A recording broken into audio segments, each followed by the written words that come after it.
Hey everybody, my name is Jesse Collins, and I am the host of the Gentleman's Wrestling Podcast, a show right here on the Voices of Wrestling Podcasting Network. On the Gentleman's Wrestling Podcast, we take a deep look at individual issues and stories that are going on in the wrestling world.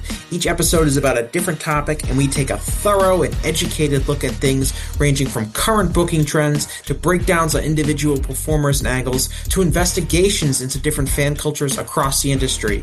In addition, we keep a close eye on the wrestling media, and as a professional journalist, I bring a unique perspective to how current issues in wrestling are being covered and discussed through the wrestling media.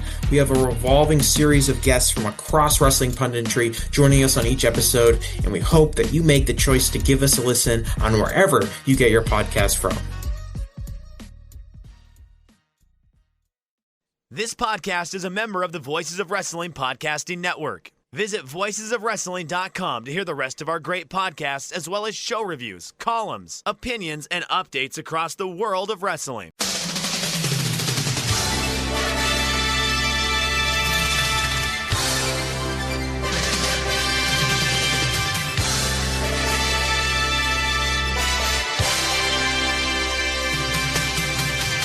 Hello everybody, welcome to the Super J-Cast. I'm John, joined by Damon McDonald. It is Tuesday, the 31st of March 2026. This is episode 403. We didn't win the Carabao Cup in the end. Oh, I know. I was heartbroken. Why did I start on that? I was hoping to just kind of hand wave it, ignore it, and sweep it under the carpet. I shouldn't have started with that as the opening gambit for the podcast. It's just going to be a downer. Well, listen, everyone's riding and dying with you, Joel. It's it's become a thing. So we feel your pain. I feel your pain anyway. For people that don't feel your pain, they can go to HE double hockey stick. But yeah, that sucked. And here's the thing too: to get blanked. Yeah, we were crap. Like you know what, Damon? I'd had a bad feeling about it. Really? As soon as I got the team news that one of our players, Eberechi Eza, who is a guy who's renowned for basically only being good from March until May. As soon as the weather turns good, he's amazing and he scores loads of goals. And he scored a winning goal against Man City in the FA Cup final last year for his previous club, Crystal Palace. And he just hit form. So I was just like, yes, man's cooking. He's going to destroy City. And then heard the team news, he was injured. I was like, fuck, no, we're done. Like, it was just absolute dooming after this. And I met up with my friend at the stadium, and we looked at the lineups. We were like, no, this is really bad. We were in the concourse. We were drinking. We're like, oh God, we don't want to actually go out into our seats and watch the game. It's just like, this is not going to be good at all. And it wasn't. I hate being right about this stuff, but it was just, none of it was good. Not enjoyable at all. We had a chance in early on in the first half, but after that, we were crap, and it was a bad day. And just that horrible feeling being in the stadium when you see the ball hit the back of the net, and then there's that kind of little pause, and then you get that wave of... First of all, you see all the City players like the limbs, where they're all jumping up and down, their arms waving around, and then like the wave of noise hits you from the other side of the stadium, like, yeah! And you get that sinking feeling like, oh God, I've just come all this way for nothing. And then trying to get out of Wembley Stadium as well is a fucking nightmare, because you're just there's only one entrance to Wembley Park Tube Station, and everyone is trapped on Wembley Way. So they're restricting the flow of pedestrians into the stadium, and so you're stuck there. And then they play this really annoying, like, automated announcement saying, "Thank you for visiting Wembley Stadium. Hope you enjoyed your visit." Which is like, fucking. So I do remember just hearing that. All in all, a horrendous experience, but not as bad as watching Adam Cole versus MJF there a couple of years prior. So there's that. There you go. You have a definitive floor, and it didn't hit it, so that's good. Again, correct me if I'm wrong, but this was a tournament that is, if you were to rank them, we're probably third on your peck. I mean, you always want to win them, but like, it's third on your pecking order of, okay, these are the trophies that I want to bring home, right? Or no? Is this it's an important? Sorry, I've just heard crying. Oh no! I'm just trying to figure. Is it the cat?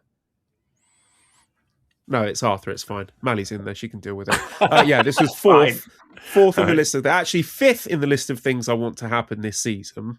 Okay. Below, so if I were to rank them, like number one, I need that Premier League, right? That has got to happen. We've not won that since 2004.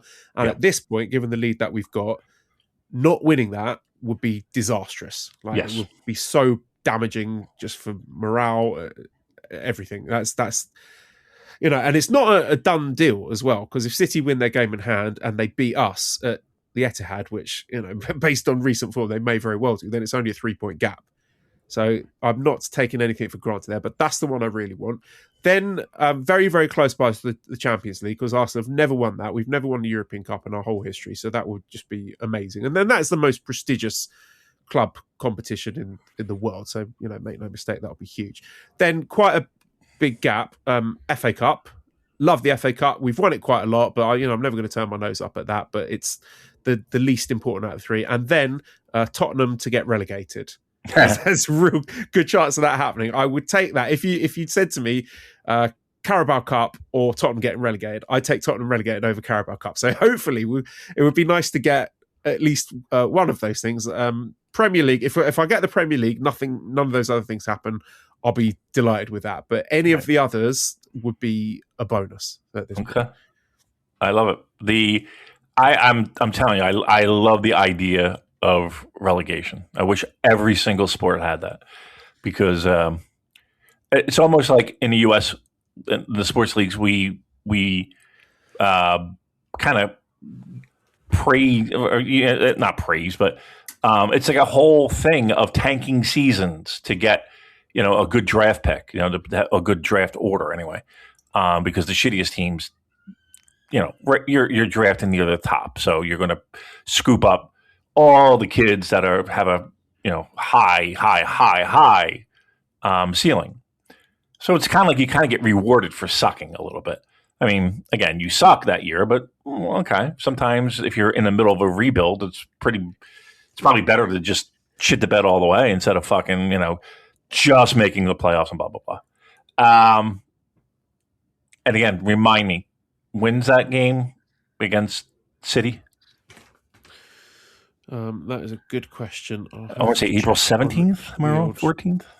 Premier League app. No, apps. We're talking about apps, are we? No, not until it's done. No. I'm not even. It's not even. Yeah.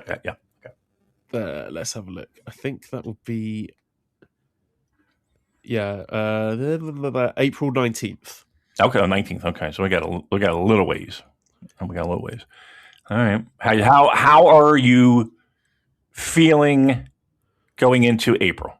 What's the Joel household vibe check as a kid? A little bit anxious, obviously. Like losing that Carabao Cup final has knocked the confidence and shown that match is a scary one.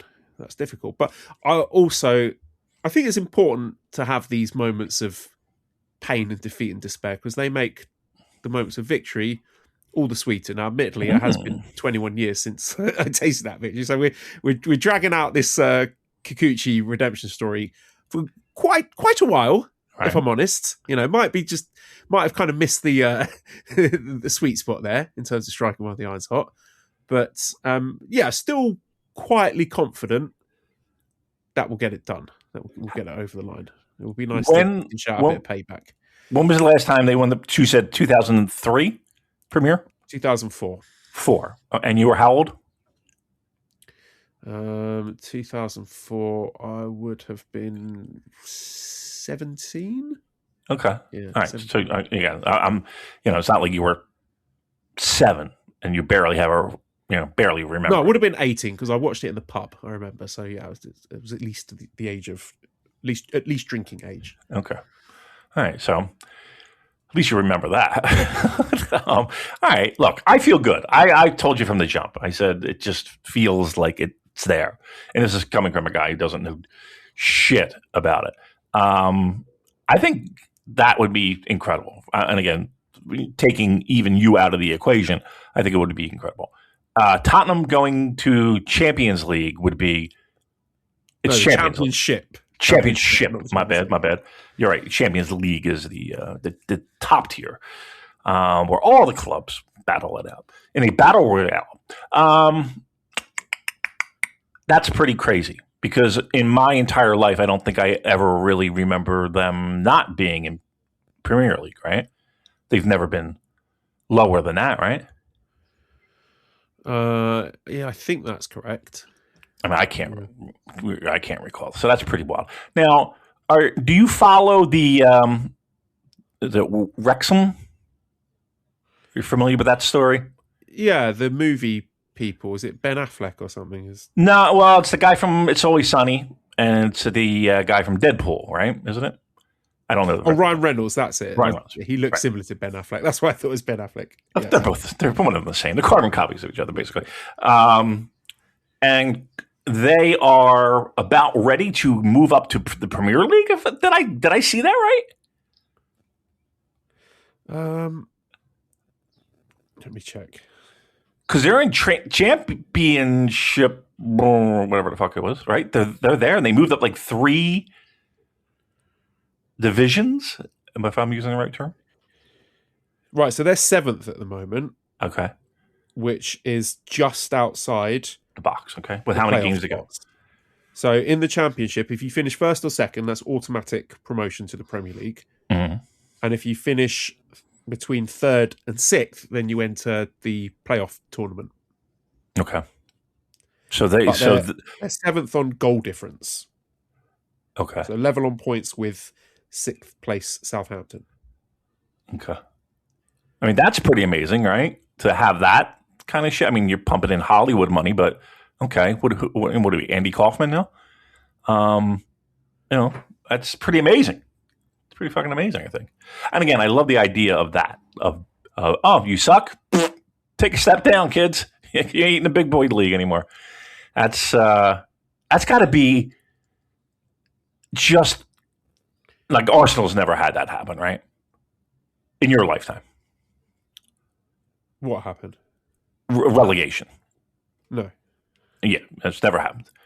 No. I can't imagine being a fan of a team, I don't know, Nottingham Forest or fucking Fulham. I don't know, pick a team. But like, you're a team that's probably the bottom of the barrel of Premier League, and having that anxiousness of like that would never happen in like NFL or hockey or baseball or like that would be just completely unfathomable.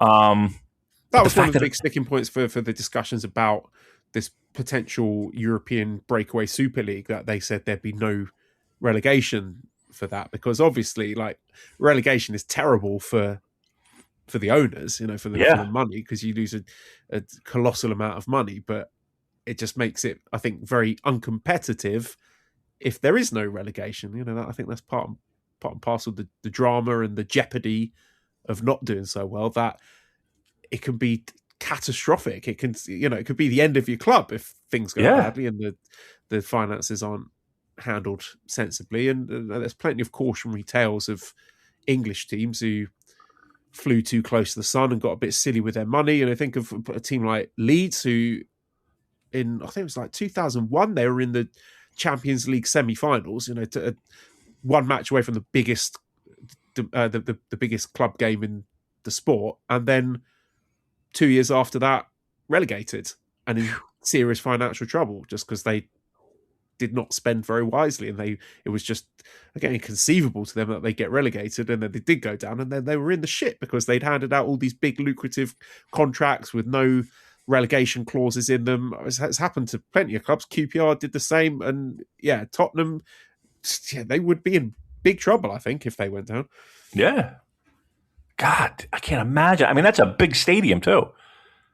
Correct me if I'm wrong. They have lots of outdoor shows there, concerts. So that's a stadium, and I think the NFL plays there when they do some London games. Yep. Yeah. I mean, that would be fucking. Oh, if you're a fan of them, you got to be pooping your pants right now. Oh, like how do you get into it for next season? Like you're like, oh, I would be devastated. Holy shit! I mean, the Leafs right now are basically a fucking minor league team anyway. But okay, I get it. I get the joke. But at least we're still making money.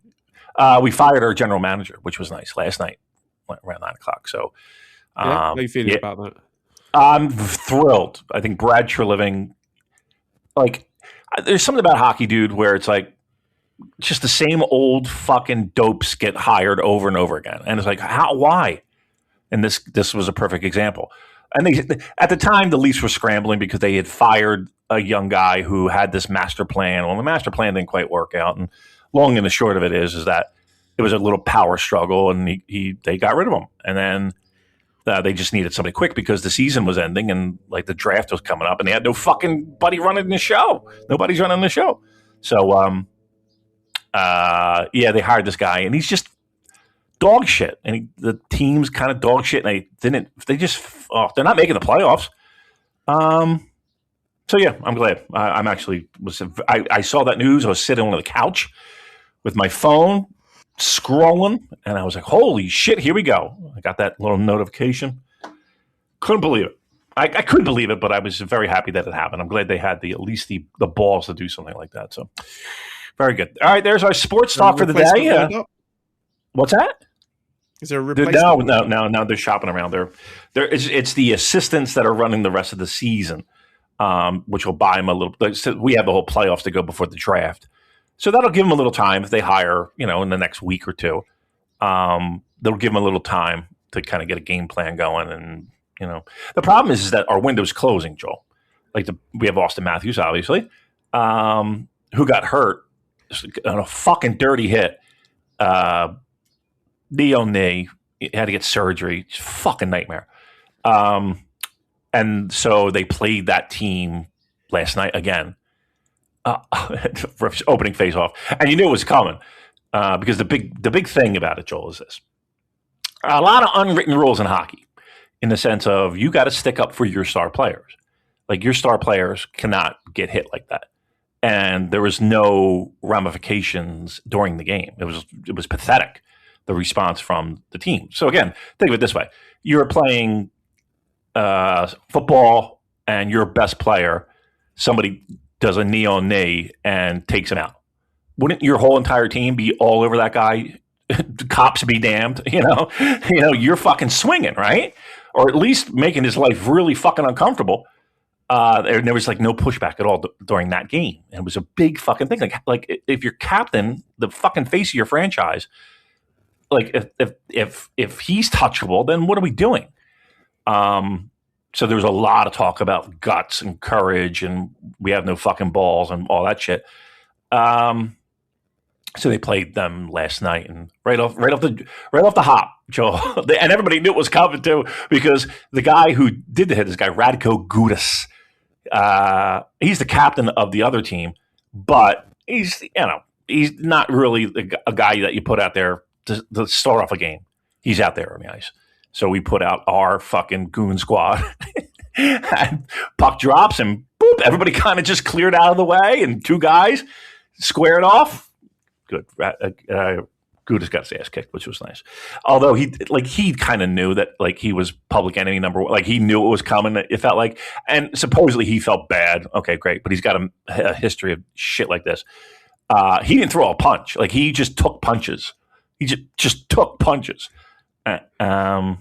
Which, good on him. Whatever. Yeah, good on him. So took his receipt. Yeah, that's exactly what it was. He took his receipt. So, all right. Again, that's Sports Talk brought to you by Verizon Wireless. We'll take your calls after this. All right. Well, New Japan Pro Wrestling then. Yes. What's new in the world of New Japan Pro Wrestling, Joe? Can I start with just one quick point about New Japan Pro Wrestling in Chicago? Ticket sales look sluggish at best right now. You go on Ticketmaster.com. There's a lot of blue dots everywhere. They've not announced the AEW block yet. Once that's announced, once that gets going, we'll get moving. I was a little disappointed with that. I thought G1 would do it, but I should have learned my lessons from Dallas, quite honestly.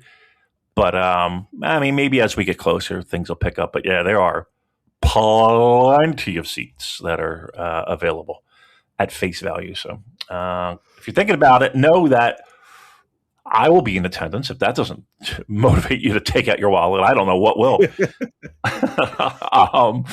And maybe not all, but lots of people I saw. I got access to this nice little spreadsheet of all the attendees. It was like a who's who of wrestling media that'll occupy not one but two suites. Pardon the pun.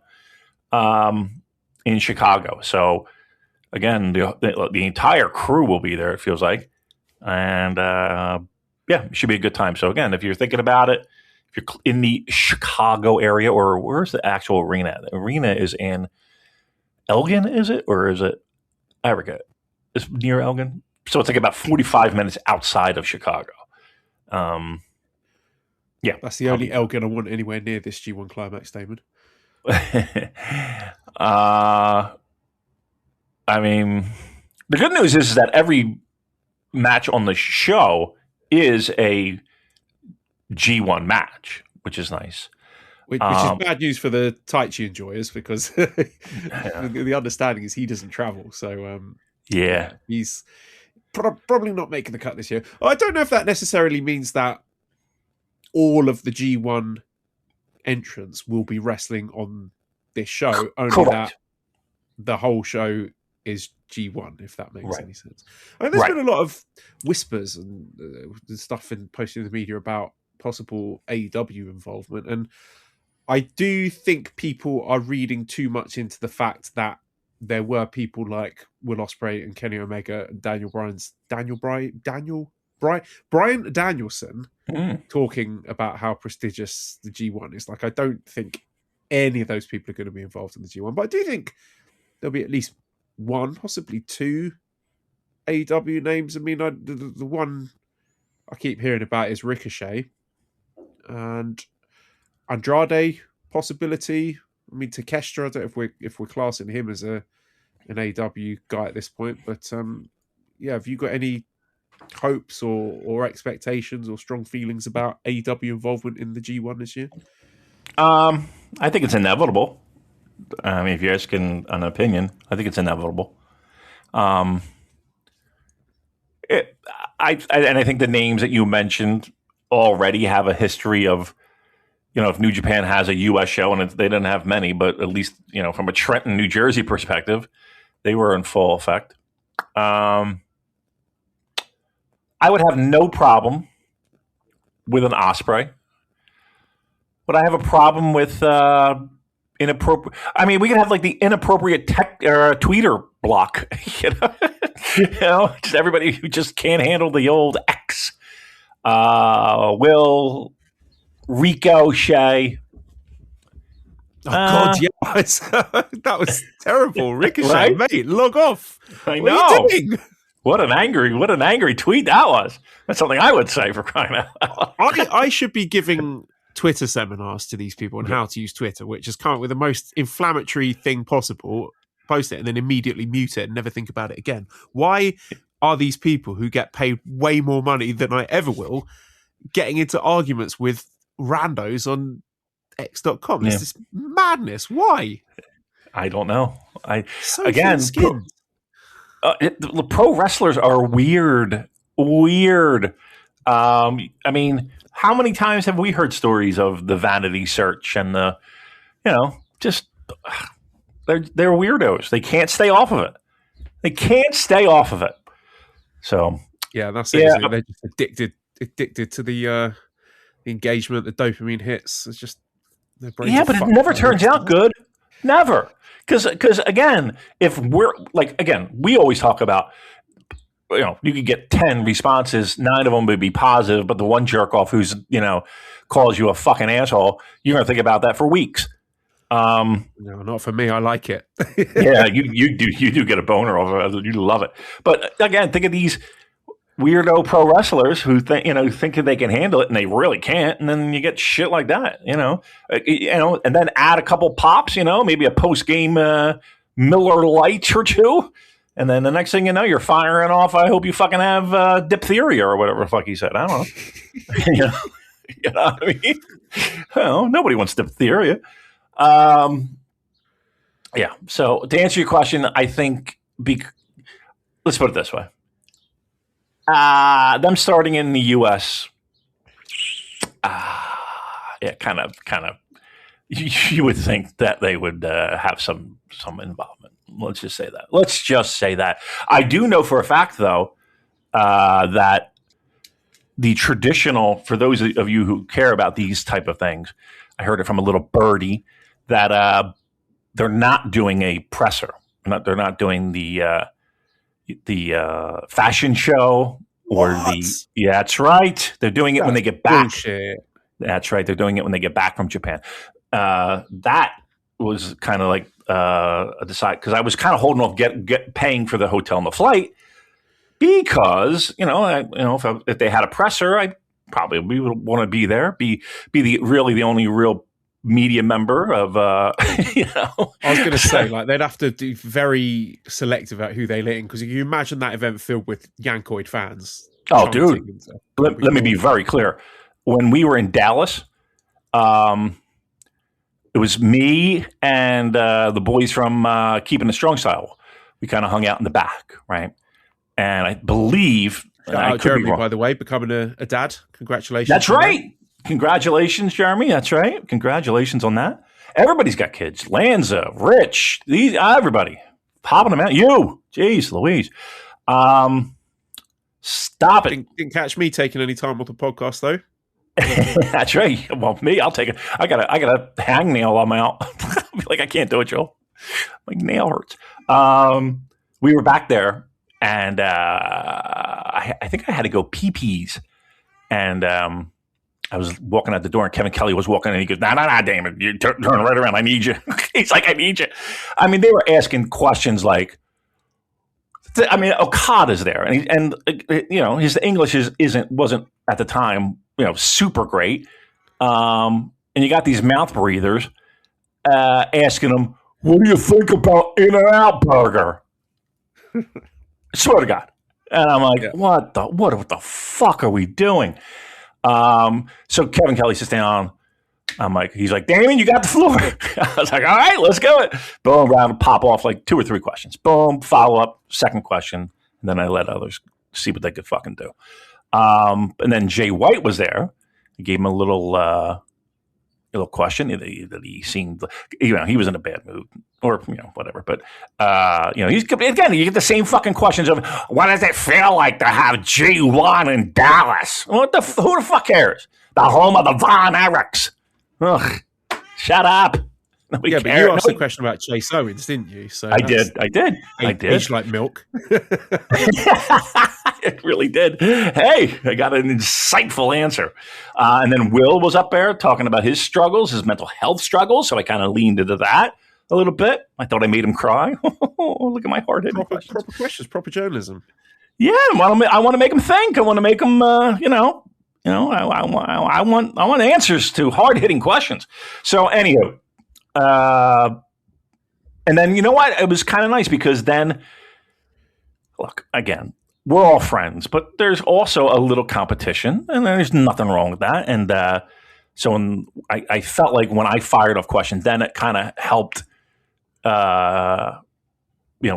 strong style guys, kicking off some questions, because again, you feel weird, you feel nervous, and I get it, but you just got to fucking do it. And they did that, and yep, so there you go. That's that. So but they're not having that in Chicago, from what I understand. So no fashion show in Chicago, which means I could save a little bit of money on the hotel. Actually, which is actually pretty nice. So there you go. There's that. Scrumpy's just sat down on my lap, and he's quite close to the microphone. So I hope there's not going to be any sounds of him snuffling or purring or breathing. But there will be. Just a heads up, everyone. You mentioned Kevin Kelly. I did want to say, and I know like people are going to have opinions about him, but listen to the last couple of episodes of Strong Style Stories with our friend Joel Yentis. Yeah. And Kevin has been very, I think, quite courageous and forthright about his mental health struggles and the issues he's had with his bipolar disorder. And I think that's very, very brave of him. So, yeah, I just wanted to say words of encouragement to not just him, but anyone out there who's struggling with their mental health, that a problem shared is a problem halved. So I think it's really good for people to be using their platforms to talk about stuff like that, to hopefully get other people to do likewise and not try and bottle things up and keep it to themselves. So really good listen if you're interested in that sort of stuff, the last couple of episodes of Strong Style Stories. So yeah, well done to those two. Yeah, I like the fact that they carved out a little spot for themselves. Yeah, they're doing an awesome job. No doubt about it. I do. Can I say this? And hopefully nobody's going to, hit the panic button. I miss talking to them. I liked our year-end shows. I liked a lot. I liked a lot of it. All right, there you go. You know what? I will stick my neck out, Damon, and risk cancellation and say I would like to get him back on the show. All right, I'll text him. I mean, we can make that work. I haven't texted him in a while. I think the last time I saw him, like he was running those shows in Hamburg, Pennsylvania. I went to. Yeah. No, that's not an endorsement of anyone's. Yeah, I don't. Yeah, I mean, come on. I mean, yeah.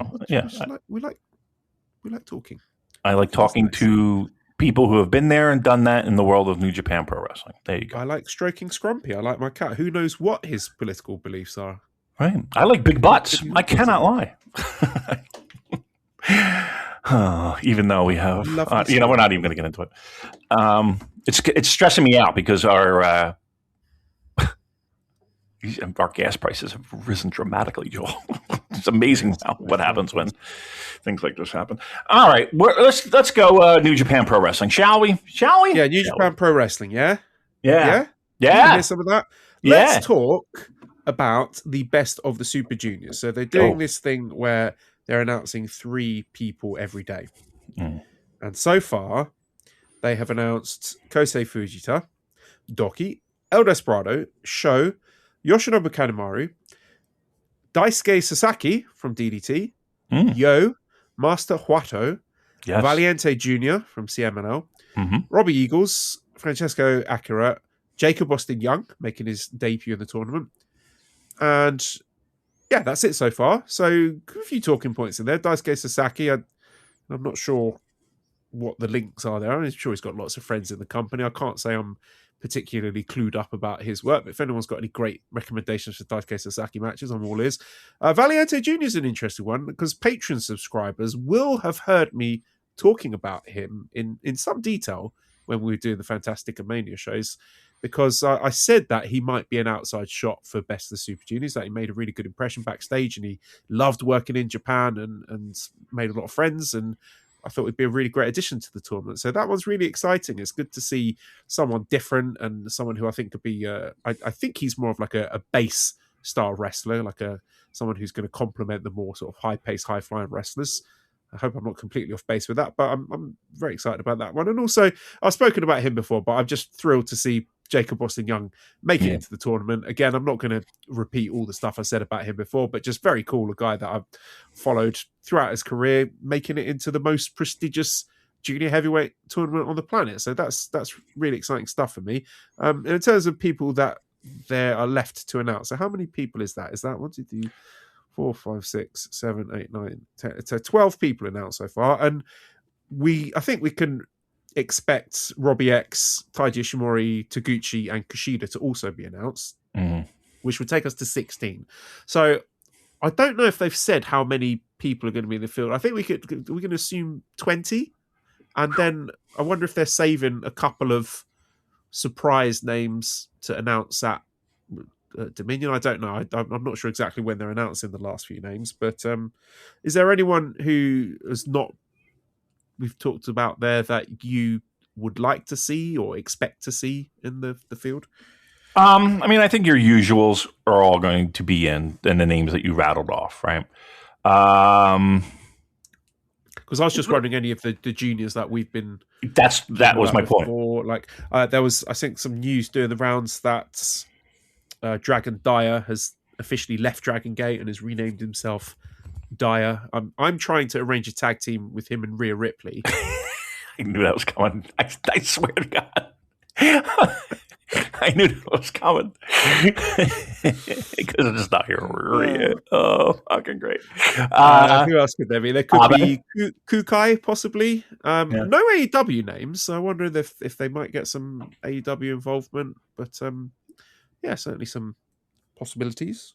Yeah, I think they'll probably hold off a little bit. Probably one of the last people they'll announce are one of the newer signings, I think, is a definite.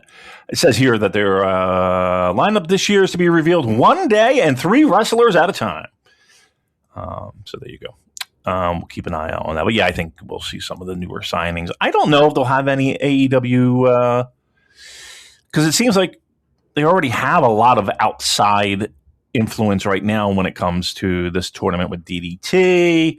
CMLL has more CMLL guys. I want more than one. Me I'd too. love to get Templario or Titan or just someone else in there because I like CMLL wrestlers. They're really good. And of course, we were talking about Fuminori Abe last time. So he wrestled Yuji Nagata. Yuji Nagata pinned him at the DDT Judgment Show, but I don't know if that necessarily means he's like incoming for Best of the Super Juniors. You know, that could be later on in the year. It could be nothing. Who knows? But that's one to keep an eye on as well. Yeah, I'll put my money on that. I would think he's the last guy that we hear announced. That's my hot take. I think he'll be the last announcement. So again, in there we'll is correct me if I'm wrong. Has one Tiger Mask been announced? No, his retirement is right coming very soon, isn't it? That's why I think he might be in this as well. Just for that fact alone. His last one last year. I don't think so, was he? Best of the Super Juniors 32. 2025. I just keep when he was last in it. That's what I want to know. So, come on. Joel is scrolling and looking up things on the interwebs. No, wasn't in it last year. I think so. Was he in it the year before that? That's a great question. I'm going to say wasn't yes. in it the year before that. Wow. Okay. Do you think they would do that then? Wasn't in it the year before that. Oh boy. Oh boy. Wasn't in it the year before that. I mean, how can you? All right. So now, what's that? 4 years consecutive. That. Wasn't in it the year before that. Okay. We have to go back quite far here. Yeah. The last time he was in it was in 2019. Jesus Christ. Yeah. That might be a problem then. that might be a problem. I think it's now like with that. I mean, I didn't know it was that consecutive. Wow. I mean, do we just go for the nostalgia? And he'll be looking at the lights the entire fucking tour. But somebody's got to look at the lights the entire fucking tour, right? And he might pick up like a sneaky win here and there. No, I can't see it. I don't think so. I can't see it either. That's a long time. No. Right. That's the problem. I don't think he'd want to do it as well. That's a good point too. He doesn't he's good for a nice one-off. I can't see him being like, you know what? Be a great idea. Me busting my hump for fucking 2 weeks. I don't think so. Yeah, I don't know. I there's a part of me that wants to see it just for the fact that, again, you got a safety net in the sense of he's losing to everybody except maybe, again, 1 or 2. So you don't have to have your main guys losing. You know, he could fill that role, and I don't think he would bitch and moan. I think just the general premise of him doing that for 2 weeks, he's going to bitch and moan. I don't care. I don't care if you promised him the fucking trophy. He'd be like, I'm good, dude. I don't know. That seems like a lot of fucking work. I'm not into it.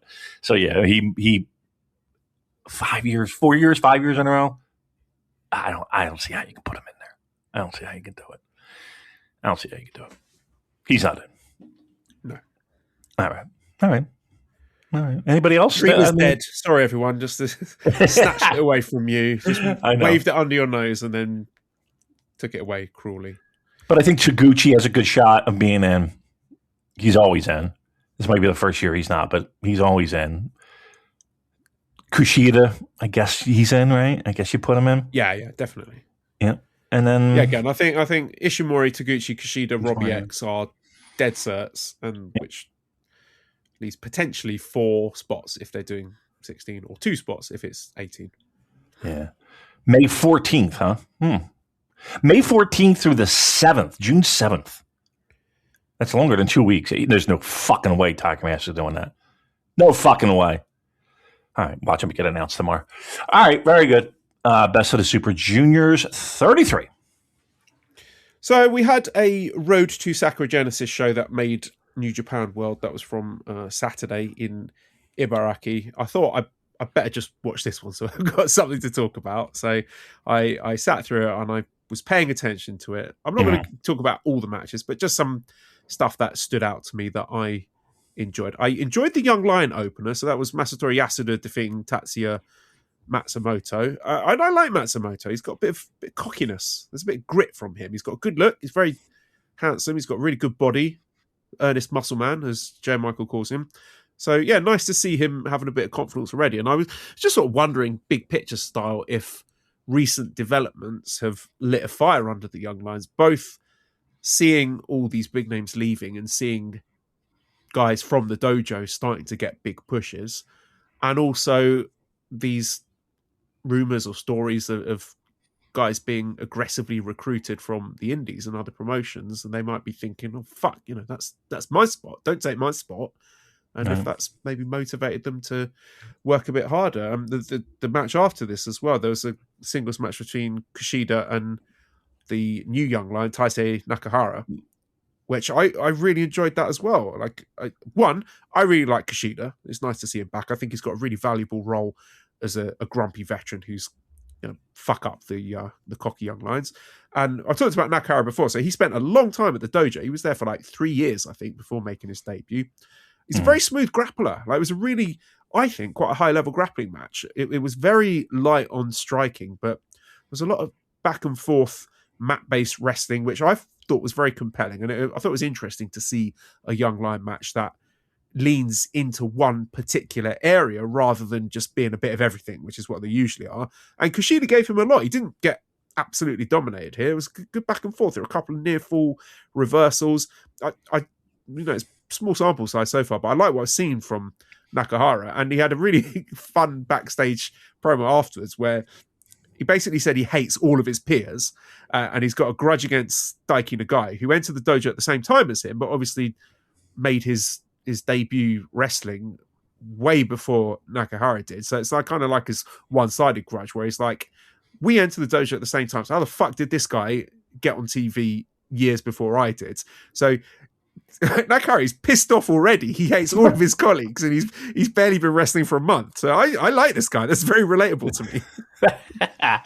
Yeah, both of them. I thought that, and correct me if I'm wrong, like a lot of these young lion matches, 5 minutes, right, or less. It feels like they both felt like they went the exact same time, and then I actually physically went to go look it up.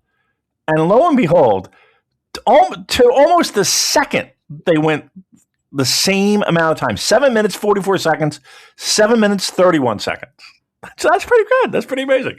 Again, they got a referee screaming at them to take it home probably. But yeah, look, again, I say it 1,000 times. I'll say it 1,001 time. I'm just looking for like crowd connections. I'm not necessarily, your Boston Crab technique or your ankle lock technique or your ability to hit the ropes. Okay, is that important? Of course it is. But it's more about crowd connection and stuff like that. And again, it's hard to do, but everybody's there for the same reason, right? Everybody knows what the drill is. So you're just looking for those little glimmers, little not high spots, but just little things that you can sink your teeth into that make it at least feel on the surface that, oh, that guy might have something. And again, if it's just that post-match interview that can do it, then okay, fine. Just give them a little something that you can sink your teeth into. Because again, one of the best and fun things about following this product is the fact that you do get to watch the entire growth of a wrestler. And it's, if you're there and you're in it for the long haul and you're the type of person that likes the little breadcrumbs and all that stuff, that is one, there are many positives. There are a few negatives of the dojo system, but by and large, I mean, it's you're training pro wrestlers. It's interesting. I don't know if you saw the comments from Dave Meltzer recently when he was talking about Callum Newman. He was saying how he thinks New Japan is like the best place you can go to as a young wrestler. Yeah. I mean, I think you're getting a type of, and again, this is not like this is 1991, mind you, and you're getting your fucking teeth handed to you by Tatsumi Fujinami, but it is a little bit of a immersive culture that is unlike anything else in pro wrestling, I feel like. Yes, CMLL has their dojos. Yes, there's the Performance Center. But again, I think if you want to be a pro wrestler, I don't think there's a better place on planet Earth to learn your craft. And again, the way that it is set up, it's you're getting the basics before you even step in your feet in the ring. You got to earn everything, and there is something that I appreciate about that, and I actually enjoy about that. Again, has there been struggles throughout the years? Of course. Has there been allegations? Of course. But on the surface, anyway, I feel like it's like if you want to train to be a pro wrestler, that's where you go. What else did I like from this show? There was a match with Despi, Taichi, and Yuya teaming up against Taguchi, Honma, and Makabe. I just like the team up because it's like a just 5 Suzuki-gun guys sort of crossover thing, which was nice. A lot of, how would I describe this? Anal assault from Taichi. Yeah. Anal impact. Yeah, anus impact. Anal impact. Taichi was quite interesting backstage. He was grumpy as well. He was talking about the coddling of wrestlers who leave New Japan and then come back. He doesn't like that. They get these big farewells and then the big comeback matches. And he says that's damaging the prestige of New Japan. And like the guys who stick around and stay loyal are treated harshly, but then they roll out the red carpet for the people who fuck off and then come back. So I take it that means he's going to shoot on Will Ospreay. Like he's going to do a full Hiro Matsuda, snap his leg. The ring.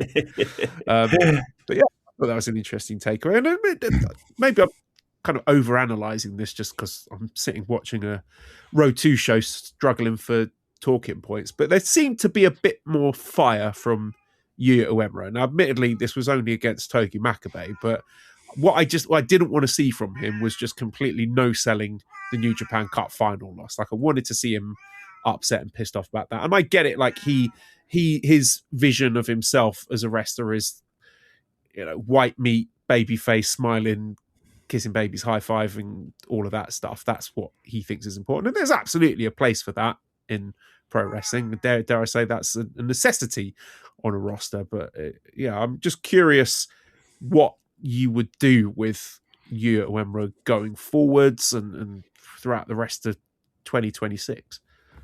I mean, we talked about this last week. If he wasn't winning this being New Japan Cup, he's going on and winning G1. I really feel that in the bottom of my heart. Really? And so now you'd have him over Shota Umino. Now again, I think you could go either way. I really do. I would have him do it just to give him a little taste of the cake, so to speak. Give him that win. Yeah, I would. Yep. Like he's my early pick right now. Because it does feel like that's where we're going with all this. In the sense of this year is about, okay, here are the cards that we have dealt. Let's make the most of what we can do. And, by having all the 4 guys that we talked about last week in the New Japan Cup semis and finals, Callum winning. We're establishing a heel. We had to do that. We have a main event coming up here on Sakura Genesis. Okay, great. Well, we still need a G1 winner, right? And a main event, whether it be at the Dome or not, whatever they decide to do this year, and maybe they wait until the Dome, maybe they don't. Who knows? But the idea of establishing these guys as cornerstones of the promotion feels like the right thing to do. Feels like the thing that we've been talking about for the longest time. And I heard this on the flagship. They made a comment that really resonated with me in the sense of, I forget the exact quote, but it was something along the lines of, you have to make room for luck. And in the sense of, you know what, it's pro wrestling. You can go for it, right? And let's see what he can do. You go through the history of pro wrestling, and there are countless number of times where things just fell into place and things just occurred, and it's the wrestler themselves that made it work, and the promotion maybe wasn't always 100% behind them. And I'm not saying that New Japan's not behind him, but give him the win. What's it going to hurt? And I can only see benefits of it happening. So the long-winded rant is, I think he's the guy I'm leaning on for G1. I still like Shota for G1. I think Shota Yuya is your G1 final. Scrumpy, will you shut the fuck up, man? What do you want? He wants you. You're ruining my podcast, you little bastard. And so, right, I think Shota Yuya G1 final, because that was what I was expecting with New Japan Cup final as former tag team partners, but they didn't do that. And I think saving that for a bigger stage. And I think Shota wins G1. And what I want to see is Yuya lose another final, and I want to see him just absolutely distraught. I want to see him in tears, like Okada Wrestle Kingdom 9, but dialed up to 11. I want to see him just having full-on meltdown. Not like a heel tantrum, but just absolute heartbreak. I think he needs that kind of moment to get the full emotional buy-in from the crowd. Because at the moment, just in terms of the story and the complexity of the character, it hasn't got that depth. So I think more struggle for Yuya Uemura. And I know that's probably quite jarring, because during last year's G1 Climax, I was like, strap him up, he's the guy. And I still believe he could be, I don't know if I would say the guy. He could be a guy. He could be a very important part of that main event scene for many years to come. But I just feel narratively we need a bit more from him. So there we go. That's Yuya Uemura. I think, listen, I wouldn't complain about Shota in that spot that I described with G1. But here's the biggest thing, though, Joe. 2 years from now, 3 years from now, which are dog years, right? 3 years in pro wrestling is a fucking lifetime. 2 years is really close to that as well. Imagine where we are with these two in that time frame. We've just scratched the surface, and we got a guy who, again, thumbs up, thumbs down, thumbs in the middle, whatever the case you want to say about Wrestle Kingdom main event for Shota. But the redemption is coming along, and people are jumping back on board. And I think people are already seeing what you have in Yuya. Let's plant some seeds for dare I say, a generational feud. Something that will carry us for not only months, but years to come. And let's put the flag in the sand and say, okay, this is where it starts. And if that's a G1 final, excellent. The only hesitation I have, though, Joel, is that you still have to sell tickets, and you still have to get people excited, and you still have to get a buzz, and you have to build to that. You have to make that happen. You have to get people excited about that. And that's my only thing right now. Is Shota would be the guy that you're going to lean on a little bit, unless, the performance by Yuya is so unbelievable that you can't help but fucking get fired up for it.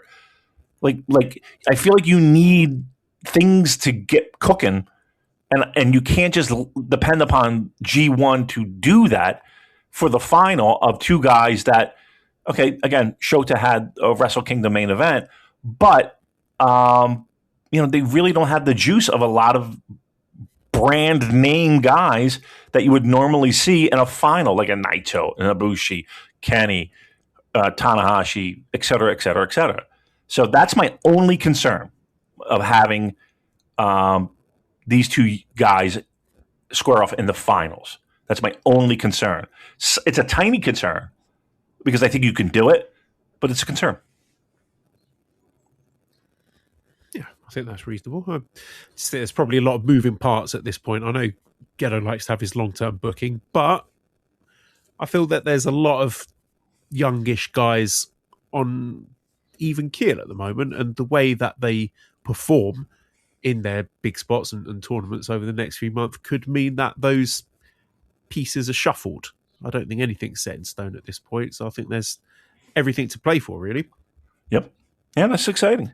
And again, we're not even talking about guys like Oleg and, Oiwa, and, we still have a lot of other moving pieces as well. So you're exactly right. By the way, can I mention one thing? Bolton Oleg. Don't you just want to call him Oleg Bolton? Does that make more sense? Yes. I get it. Like he's done the Japanese thing of reversing the name. Yeah. I have to say, like, while we're talking about him, you a lot of people were quite surprised at your analysis of Bolton. They thought you were quite harsh on him. Really? Again, I think everyone seems like really high on him. Like the consensus seems to be that this guy's basically the complete package. Which okay, all right. Well, they're wrong, and that's okay. Look, I think people are very quick to anoint the next guy, and there's okay. I was going to say there's nothing wrong with that, but look, take your time. I don't know if. Again, I'm not shitting on the guy, and I'm not saying that he's a waste of time, and that project we should fucking trash it. No, not saying that at all. What I am saying is that in at least this year, I'm not 1,000% comfortable with him and depending upon him for main event style matches yet. That's all I'm saying. There are holes. Glad he's been given the reps though. Like, put him in those spots. The more spots you put him in like that, the more he's going to learn. 1,000%. And I'm not saying that at this time next year, those holes are filled. I'm not even saying in 6 months that those holes could be filled. I'm just saying right now. All right, I think there's some things that need to be worked on, and there's nothing wrong with that. And I don't think we scrapped the project by any stretch of the imagination. I don't think he's a lost cause. I think he's right up there. You're being generous, isn't it? You're saying he's got an even higher ceiling than everyone else is saying. Everyone else who's throwing flowers at him and backpatting him, saying, "Well done, you're the finished article now." No, Damon McDonald thinks he can go even better than that. Yes, absolutely, I do. And if you think what you got now is hitting the mark, imagine in a year where we'll be. I think again, every indication I've heard and every, that he's an open book, he's ready to absorb all the pro wrestling knowledge. So yeah, I think the only thing we have is an unfinished product. That's it. That's all. And there's nothing wrong with that. There's plenty of time, plenty of space, and I think we got a good thing there. The only other thing from this show that I really liked, and it was a very small thing, but it was like the closing 2 minutes of the main event, just the little exchange between Yota Tsuji and Zane J. And like Zane J, he is the de facto young lion of the group. Like, he's the pin eater. But I really like what I've seen from him so far. And I know he's sort of annoyed people with what he's doing on Twitter, but I don't really care about that. I think he looks good, and I think he's really risen to this spot of being the cocky little shithead of United Empire who's just going to fire his mouth off, but just be staring at the lights at the end of the day. And yeah, I said before, I think there's the potential for him being groomed as the long-term Callum replacement when Callum does go in 3 years or whenever he decides to leave. Just there's something there. I keep an eye on the trajectory of Zane J, and it's not going to be a rocket pack this year, but just little things like that, just putting him into the closing stretch and the main event of this show might to some be insignificant, but I saw that, and I saw the way he did those back and forth and firing up to the crowds, even though he was ultimately unsuccessful. And I was like, I'm seeing flashes of stuff here from Zane J. So yeah, that was all. I like that. I like what I'm seeing from him so far. I'm with you. I'm becoming a bigger fan each and every day. He reminds me, and again, not necessarily in the old school Southern Texas, El Paso, Texas style, but he reminds me a lot of Gino Hernandez.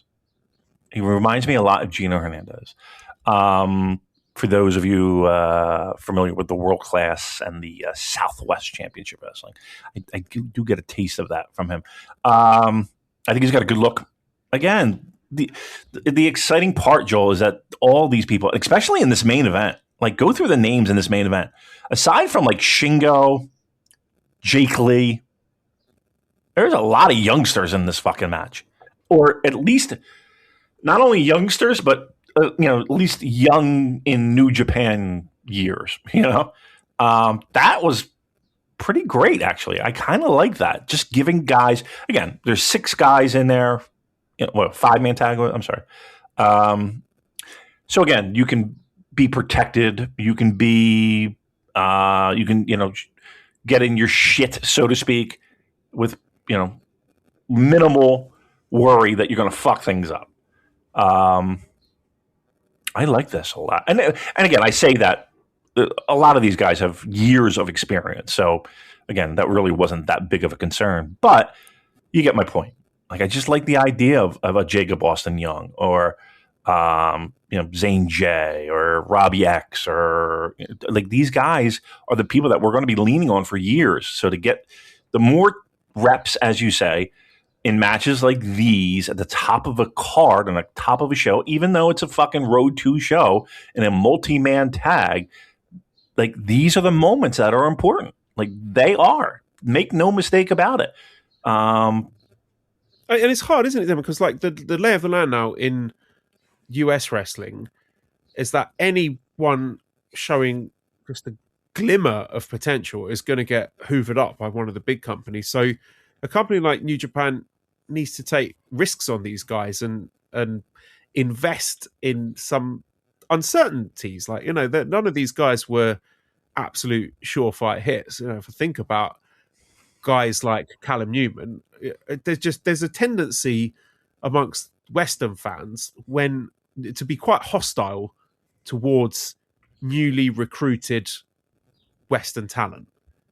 And so when they come in, when a guy like Callum Newman comes in, or Zane J, Jacob Austin, or whatever, Robbie X, they are micro-analyzed and just absolutely thrown to the wolves, regardless of how long they've been wrestling, whether they're rookie wrestler, experienced wrestler, whatever. That people are just like, this guy's fucking trash. What is he doing in New Japan? He's rubbish, without any sort of scope to appreciate that maybe they might get better or grow as a wrestler. So I think it's really way harder for New Japan to develop foreign talent than it was, 6, 7, 8 years ago for obvious reasons. Right. And they need to take risks now and invest time and money and spots on the roster for people who, maybe not necessarily ticking all the boxes immediately, but then you start to see them shine and grow and develop, and then you think, hey, okay, we've got something here. Yeah. Make money with the guys that you have while you can. Give them enough runway. And again, if they get great and you're worried about them leaving for an AEW or WWE, okay. But no, just have a plan, right? Just have a plan. You can do that. But it is a bit of an exciting time because, again, give room for luck. I think that's an important thing because sometimes you don't know what even you got. You don't know. You don't even know what you got. You think that Callum Newman would get the opportunities that he had right now if we didn't have to get dragged through shit and losing guys and all? No. But and people go fucking mad when Callum had his first G1. Like, just the amount of criticism this guy got.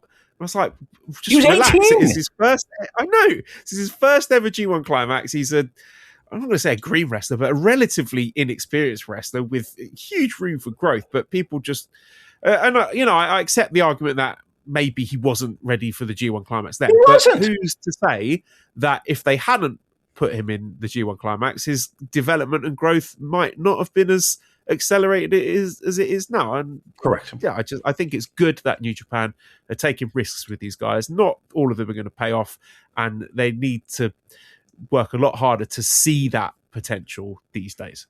Yeah, if you have 7 guys in that mix and 3 of them turn out to be studs, I think you're ahead of the game. I really do. And I would say with this crop, I would project that number to be higher. So again, and we know they're all going to end up at AW. That's okay. We understand that, but let's do some cool shit with them while they are New Japan wrestlers. That's all. Right, and have a plan. Right, have a plan A and a plan B. Plan B is, hey, they're sticking around. Great. All right, let's continue on. Plan A is, okay, we can pivot and move to another person seamlessly because we've done the dirty work a year before or a year and a half before. That's the important thing. It can't be like, oh, I had no idea you were thinking about Lee. What? Everybody on planet Earth knew this guy's trajectory. Like, you can't sit there and be shocked by this. Have a fucking backup. Make this guy a star while you got him. And again, we're sitting here prophesizing doom that this is going to happen. It might very well not. Joe, there could be a fucking Khan family scandal that rocks the foundation of AEW, and they lose their TV contract for whatever reason, and blah, blah, blah, blah, blah. Oh, did you hear that rumor as well? I'm joking. It's a joke. It's a joke. Please. I don't want to get sued. There is no rumor, but you get my point, right? In the sense of 3 years is a real fucking long time in pro wrestling. Who knows what the fuck's going to happen? But yeah, make your stars and make your backup stars and have a plan. It's not that fucking difficult to me. Great. So we've got some shows coming up. One of them is this Thursday. Okay. Thursday, April 2nd at Korakuen Hall. So this is Road to Sakura Genesis. We have got Tiger Mask and Shota Umino against Masato Yasuda and Kushida. Second match, here's an interesting one. Singles match, Konosuke Takeshita versus Tatsuya Matsumoto. Now, I've already given some praise to Tatsuya Matsumoto. And again, as you were saying, Damon, not for nothing, him getting a singles match here against Konosuke Takeshita, because they could have just, I don't want to say buried, but put Matsumoto in a multi-man tag match on the show, but they've decided not to do that. They decided with intentionality to give him a singles match against Takeshita. Now, of course, he's not going to win, but just notice the way that they are positioning these young lions and the opportunities that they are being given, because I'm a Matsumoto fan. I like what I'm seeing so far. We've got Despi, Taichi, and Yuya teaming up again to face Wato, Honma, Makabe. Fourth match, Yano, Aaron Wolf, Yoshihashi, Goto, and Oleg Bolton against Kanemaru, Fale, Chase Owens, Yujiro, and Ren. Fifth match, Gedo, OSKAR, Yuto-Ice against Hartley Jackson, Oiwa, and Zack. Sixth match, Daiki Nagai, Shingo Takagi, Yota Tsuji against Zane J, Jake Lee, Callum Newman. Business end of the card. Seventh match, we've got the IWGP Junior Tag Championship match with the champions Robbie X and Taiji Shimori in their first defense against Jacob Austin Young and Francesco Akira. I'm really excited about this. The little previews that we've had in the Road 2 shows and the multi-man tag matches have been great. Robbie X, I'm just really impressed with how well he has landed in New Japan and how he's managed to connect with the fans and get himself over. And a lot of that is down to his own hard work, but also the hard work of the people that he's been wrestling with and against to make him look good and showcase him in big spots and showcase matches. So I wasn't expecting this. I wasn't expecting to see Robbie X being a junior tag team championship. Admittedly, it's not exactly the pinnacle of pro wrestling, but it's a really nice spot for him. And I think a feather in his cap, something he should be proud of. And the matches have been really good. And I think this one's going to be very good as well. Francesco Akira, big fan of his. I think he's going to have a big year as a singles guy. Jacob Austin Young, again, I think he's proven a lot of people wrong. The same kind of thing I was talking about, Damon, where when a white guy comes into New Japan, people are very, very critical and hyper-analyze every single thing about them without taking into account that they might actually get better working in New Japan Pro Wrestling. And I think Jacob Austin Young, and again, I'm not saying that he's going to go on to become junior ace of the company or anything like that, but it is undeniable that he has improved since he joined New Japan. And yeah, they wouldn't be giving him a spot in Best of the Super Juniors and having IWGP Junior tag team challenges if he hadn't got better. So I'm really excited about this one. I think there's going to be a lot of guys going out there with a point to prove and with the relative veterans of guys like Francesco Akira and proper veteran like Taiji Ishimori, who I think seems to be rejuvenated this year. I don't know. He just seems to be working a lot harder than he usually does. And I'm not one of these people who is going to accuse him of phoning it in. I think Taiji Ishimori gets a lot of unfair criticism, but I feel that since people have left New Japan, he's stepped up and he's realized, okay, there is a role for me to play here in helping to establish this new generation and get new guys over, and he's taking it seriously. So I think there's all the ingredients here for what could be a really terrific match. I think it's going to be great. I'm pumped for it. You know that you have guys there that have a little chip on their shoulder, and they kind of want to make this the match of the night and have people talk about it. I love the tag team of Jacob Austin Young and Akira, and I think Ishimori, you're right, might have found a little bit of maybe a glass or two of a ice cold fountain of youth, and it seems like he's hit another gear. I think all four of these guys have a little chip on their shoulder and something to prove. I honestly think this might be, I think the main event has possibilities just for the fact that it is a main event and usually guys kick it up another notch and another gear. I think this has match of the night written all over it, the tag match. Yeah, I think it's going to be Robbie X and Taiji Ishimori retaining, because I think Akira has got singles opportunities in his future and maybe a bit too early to be giving a belt to someone like Jacob Austin Young. It wouldn't shock me if they did win, but I just think this Robbie X and Taiji Ishimori tag team is an unexpected but nice little positive, and I think the junior tag division could do with a bit of stability. I'm just glad we're out of the malaise of having Sho and DOUKI holding it, to be honest, and a lot of guys have left, so it's time to re-establish some long-term champions here. So I'd like to see Robbie X and Taiji Ishimori go on a bit of a run and face some new and exciting challengers and breathe a bit of life back into the division, because I think the House of Torture stuff really sort of took a lot of wind out of the sails in a division that I think had been one of the better booked parts of New Japan in recent years. Obviously really exciting matches with guys like Fujita and Robbie Eagles and Clark Connors and Driller and TJP and Akira and Kevin Knight, Kushida, but a lot of those guys have left and moved on now, so it's time to start building something new there. Main event here is the Junior Heavyweight Championship with DOUKI defending his third defense against Yo, which on paper looks stinky and terrible. Yo is doing this evil tribute gimmick where he's doing all of Evil's moves and mannerisms and speaking like him, and he did the thing where he puts the opponent's leg onto the referee and keeps trying to do the evil STO. Is it an STO move? And the crowd go evil when he tries to do it. So yeah, I know you don't like him, and a lot of people don't like him.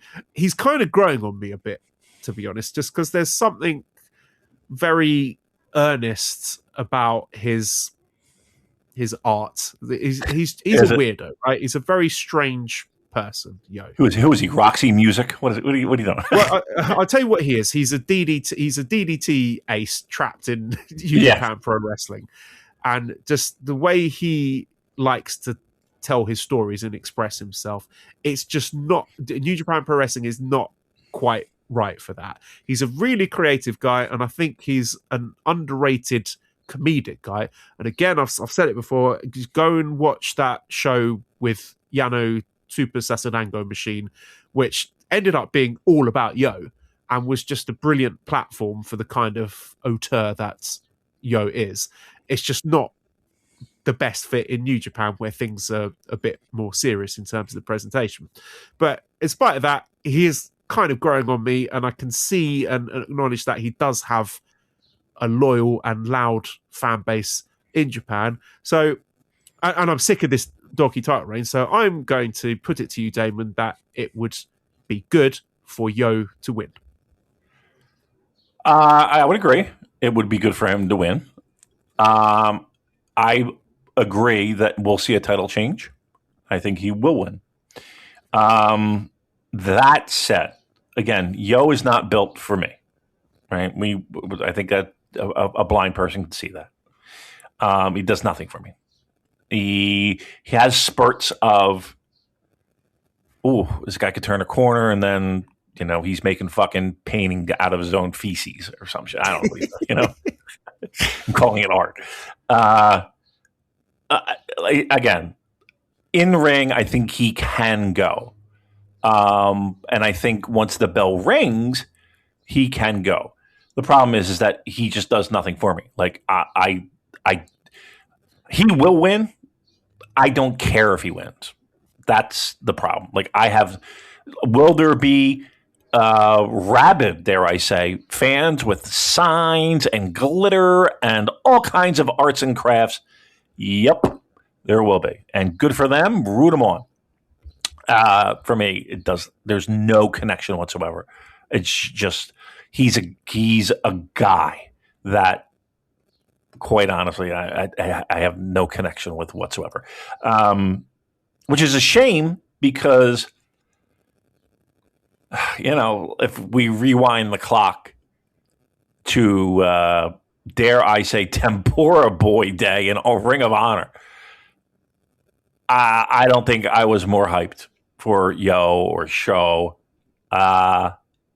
And I just feel like that, like both of those are just gigantic New Japan Pro Wrestling swings and misses, just horrendous swings and misses. He'll win. He'll get the title. But yeah, we'll see. We'll see how memorable the match is, because that's what I'm hanging my hat on, and we'll see how the defenses are. I mean, that's the best I can say.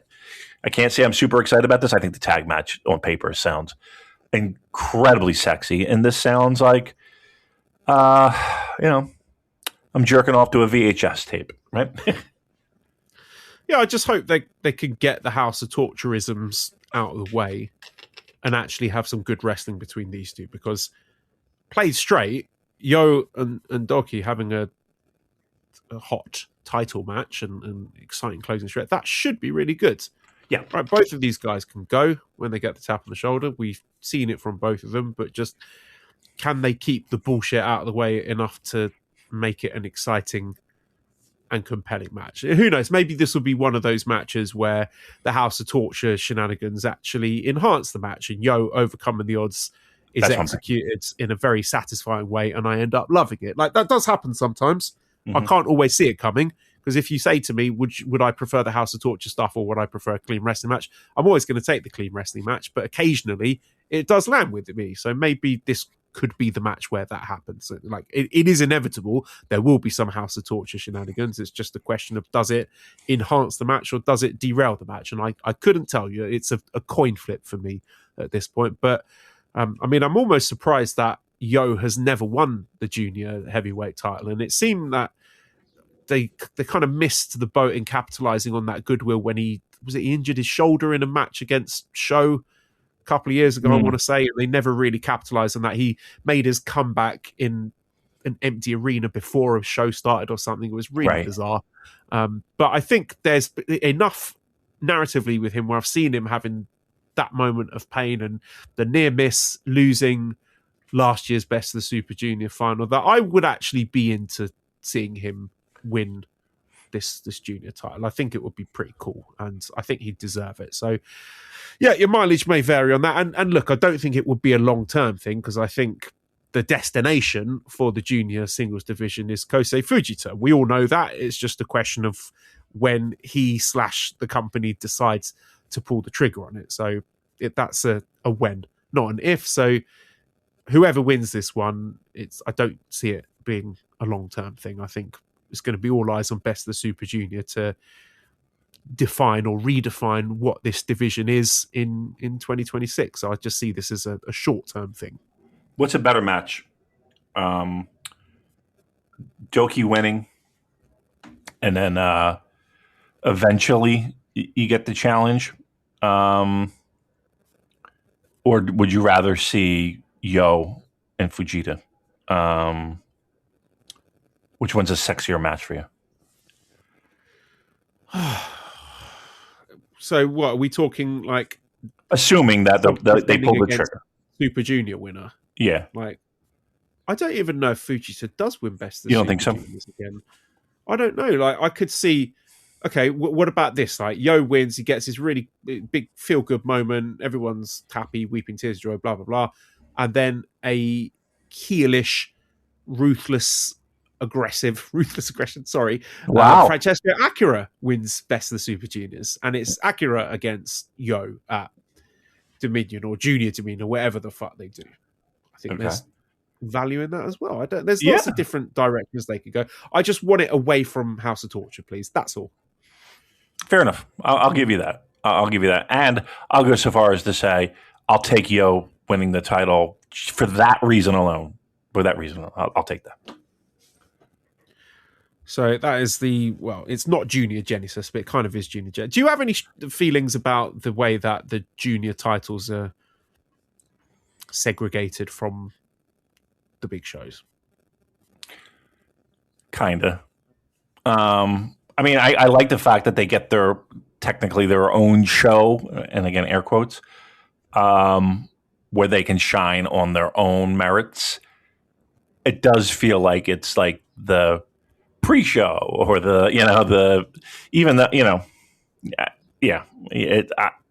don't know how I feel.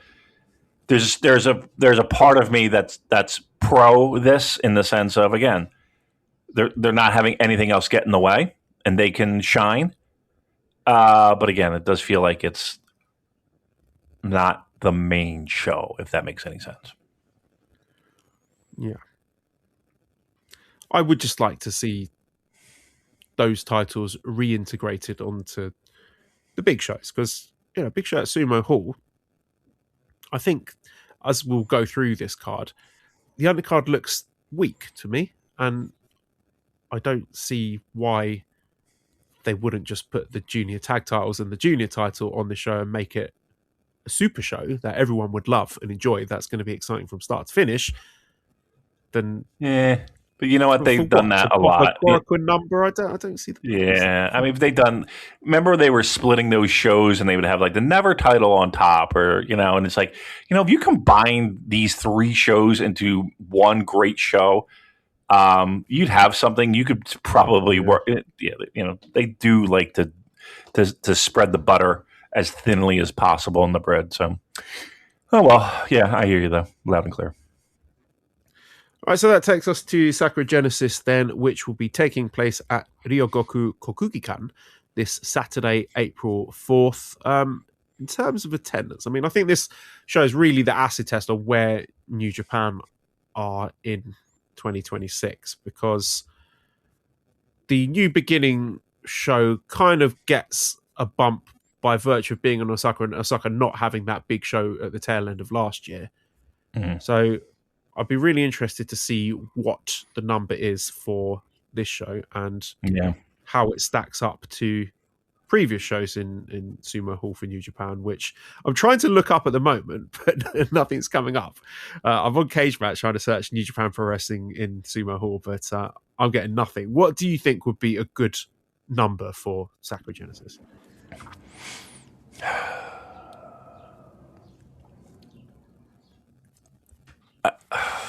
Like I don't think it's fair to sit here and say that I expect similar numbers to say. Tell you what, I've got the numbers now, Damon. Sorry to interrupt, but this might be helpful. So, with the last few Sakura Genesis, so last year, main event of Goto versus Finlay, 6,640. Year before that, Naito versus Tsuji, 6,632. The year before that, Okada versus Sanada, 6,510. So it's consistent for the last 3 years. It's consistently been around 6,600. Do you think this lineup brings in 6,000? Because my guess was going to be like 555 range.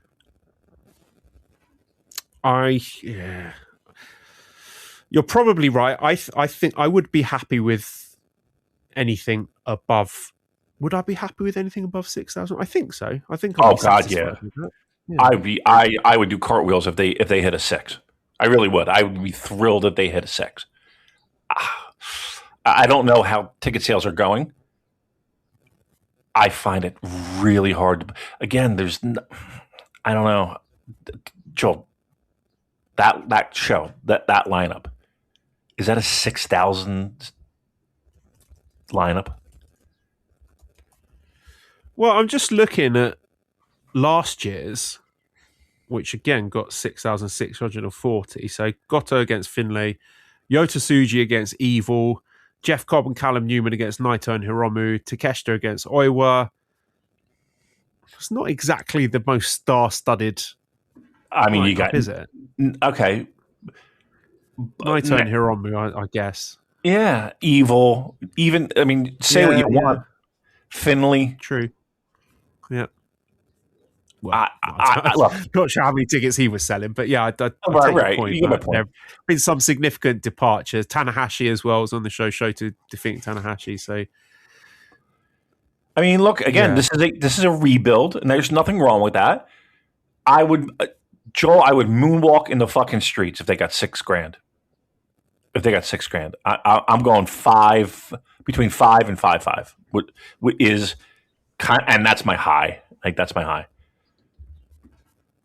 Okay, well, let's get into the card itself then. So, kickoff match, Masatori Yasuda and Kushida against Taisei Nakahara and Tatsuya Matsumoto. Again, I wouldn't skip that one. I think this is an interesting crop of young lions, and they're going to be fired up, and they've all got points to prove, and Taisei Nakahara is pissed off. Tatsuya Matsumoto is extremely muscular. Kushida's going to give him hell. Masatori Yasuda, don't really know what to expect from him at this point. But yeah, that will be an interesting one to watch. First match, Tiger Mask and Togi Makabe against Kosei Fujita and Hartley Jackson, right? Well, I don't know. What do you want me to say about that, right? Kosei Fujita wins, I guess, and we give him some heat going into Best of Super Juniors, but that's a weak match for Sumo Hall. It is. Mask, I mean, maybe there's the attraction of maybe how many more times are you going to see him at Sumo Hall? I don't know, but yeah. Right. Togi Makabe, you excited? Yeah. I mean, that's the only... Unless they're setting up this big monster program with Hartley Jackson and Togi Makabe, the battle of these monsters. No, again, I think we can all see what's happening here. But that's okay. I think it'll be fine. But yeah, Tiger Mask, definitely. I think Tiger Mask looking at the lights, Fujita would win. Second match, Robbie X, Taiji Ishimori, Shingo Takagi against Jacob Austin Young, Francesco Akira, and Jake Lee. Yeah. So, we've got whoever happens to be tag champions at that time. Shingo and Jake Lee, that could be a thing, right? Jake Lee, I don't know if you saw the Road 2 stuff. He is really leaning in on the clown infrastructure. He's got full face paint, and he seems to have just abandoned the actual wrestling in favor of doing clown activities, which is quite fitting. I don't love it, but at least we know where we stand with Jake Lee at this point. Hopefully we've got his little main events flirtation out of the way, and we can relegate him back to the mid card where he belongs. But yeah, I'm just curious about him being positioned against Shingo Takagi and whether that leads into a feud, a singles feud, because there was some actual talk about, I think Tsuji said he wanted to defend his IWGP heavyweight title against Shingo, so there's a possibility that, I don't know, they have some kind of singles match, like Road to or Dontaku or something leading up to Dontaku, and that becomes like a de facto number one contenders match. We did have a question about Shingo from Daryl, who says, what is the future of Shingo, 43 now? Is his fate to be a gatekeeper like Goto or Ishii have been? Yeah. Or can we see something bigger for him in the future? He seems to be spinning his wheels a bit. Time isn't on his side. He's 40. Can he be repackaged to something more interesting? Yeah, I mean, I think he's over 40, isn't he? 43. Yeah, I mean, what are you going to do at this point? He's already done everything. You know, he's held the big boy belts. He's held secondary. You know, what are you going to do? Jake Lee stinks. Let's be very clear. And I remember I hearkened back to last week's show where I was like, you know, New Japan, when they have signings, Joel, they're very strategic. And they're very calculated. And then somebody reminded me of Jake Lee. And I was like, oh, yeah, you're right. That was look, I think Shingo is very good. You could put him in the upper echelon of New Japan guys. I think if they feuded, great. I don't know over what and how that would have any type of ramifications to New Japan Pro Wrestling. Here's what I do think, though. If they do that, it does free up everybody else, right? You kind of have them in the corner, fucking, knocking each other out. It does free up other people to do other things with a little bit of a brighter spotlight. So, yeah, I'm okay with that. Scampy agrees. Oh dear. Third match then, we've got Master Wato, Toru Yano, Yo, and Aaron Wolf against Yoshinobu Kanemaru, Sho, Doki, and Don Farley. Again, this is crap, right? I'm not good. There's nothing interesting there. I mean, the only interesting thing I could, a thread that I could put on is Aaron Wolf and all the talk around him. I've heard talk on commentary about possible backstage jealousy, resentments towards him. I said after Wrestle Kingdom that I think everyone's going to be basically lining up to put him over and understand what a big deal it is having him working for New Japan, and they'd all be on the same page in helping him become a star, because that benefits everybody. But understandably, there are some people, and I'm not going to name names, but there's a bit of jealousy backstage, which is understandable, right? This is pro wrestling. People get jealous for their spots, and I don't necessarily think that's a bad thing. Like, it's natural that there would be envy and jealousy, and yeah, like I said, I hope that most of the roster would be grateful for him being there. And again, some people I've spoken to have said, yes, we're lucky to have him. But part of it, of hearing guys who are pissed off about him, there's a little bit of that I sort of kind of respect. Like, there are some wrestlers who are not just going to do like the happy to be here salaryman thing and just be like, oh yeah, cool, come and take my spot. That's fine. As long as it's not the guys at the top of the company who are jealously holding on to their spots and like refusing to put over the next generation. And look, New Japan have kind of lucked into this convenient scenario of having no guys at the top anymore. Right. But honestly, like I'm not necessarily going to make excuses for it, but perhaps as a roster, they've been lacking a bit of this. Too many guys who on paper tick all the boxes, but don't have that fire in them to think, fuck all these other guys. I'm the man. This is my spot. No one's taking it from me. And showing a bit of that fire and letting that real life resentment and passion flow through into their in-ring work to its benefit. So, okay, let me ask you this: what spot is he taking?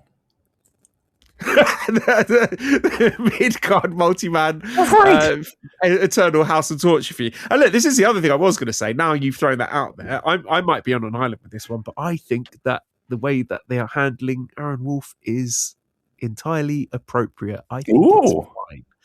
He's still over. You hear the crowd reaction when he gets tagged in. He is improving a lot. I think after Dominion, people are going to settle the fuck down about him, but I just maintain this is a rookie wrestler, and I know after Wrestle Kingdom, the way that was booked, we were conditioned to think, oh, this guy's a superstar immediately, but I think we have to understand the realities of the situation, and I think what they're doing with him, whilst it might not be to our tastes as Western pro wrestling fans, I actually think it's quite smart and sensible. So there you go.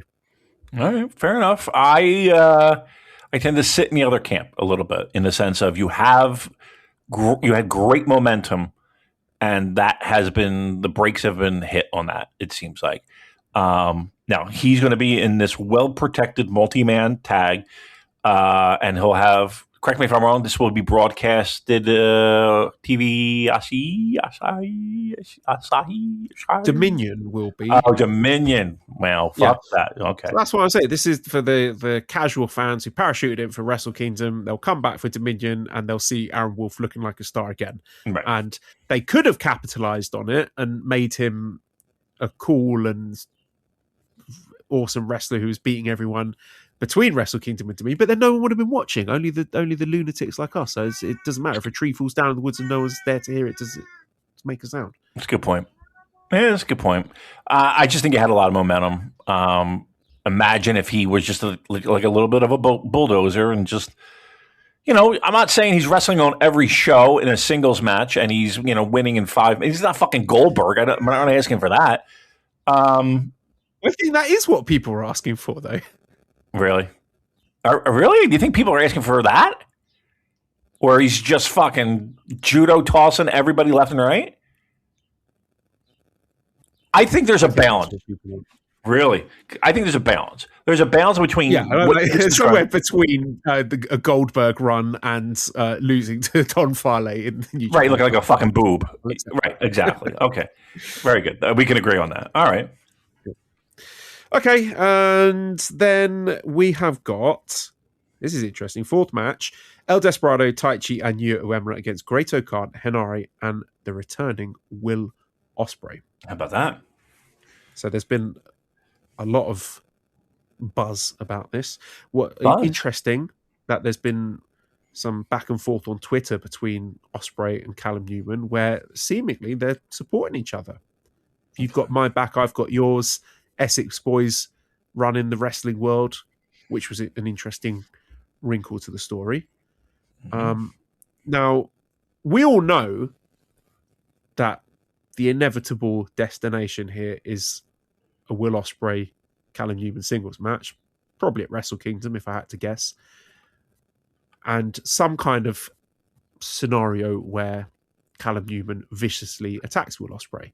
Right. The only question is when that happens and how we get there. I hope there are some interesting wrinkles and it's not played completely straight. It would be nice if there are a few twists and turns along the way. I don't know if this is something that they're going to pull the trigger on this show or if they're going to drag it out a bit longer and maybe tease some initial peace and an alliance between them and then helping each other. Maybe they could form a tag team. I don't know.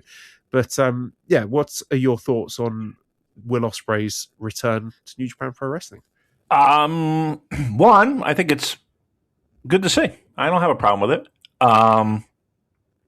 Again, in a multi-man match where we're assuming laying seeds within United Kingdom, my God, United Empire, the United Kingdom boys from I would have. You know what? I would have a little... I kind of wanted them to stretch it out. I actually would like to see a little bit of teasing and a little bit of dangling the keys, so to speak, because everybody just sees the writing on the wall when it comes to these two. So let's stretch it out. I mean, it's April, for crying out loud. We got a little time. And if that's the game plan, and that it feels like it, that's Wrestle Kingdom coming to a head, to those two going at it. I think that's something that can be teased here, and then maybe another appearance or two where Will's back and maybe they tag and maybe there's I don't know, maybe a little friction, maybe not, who knows.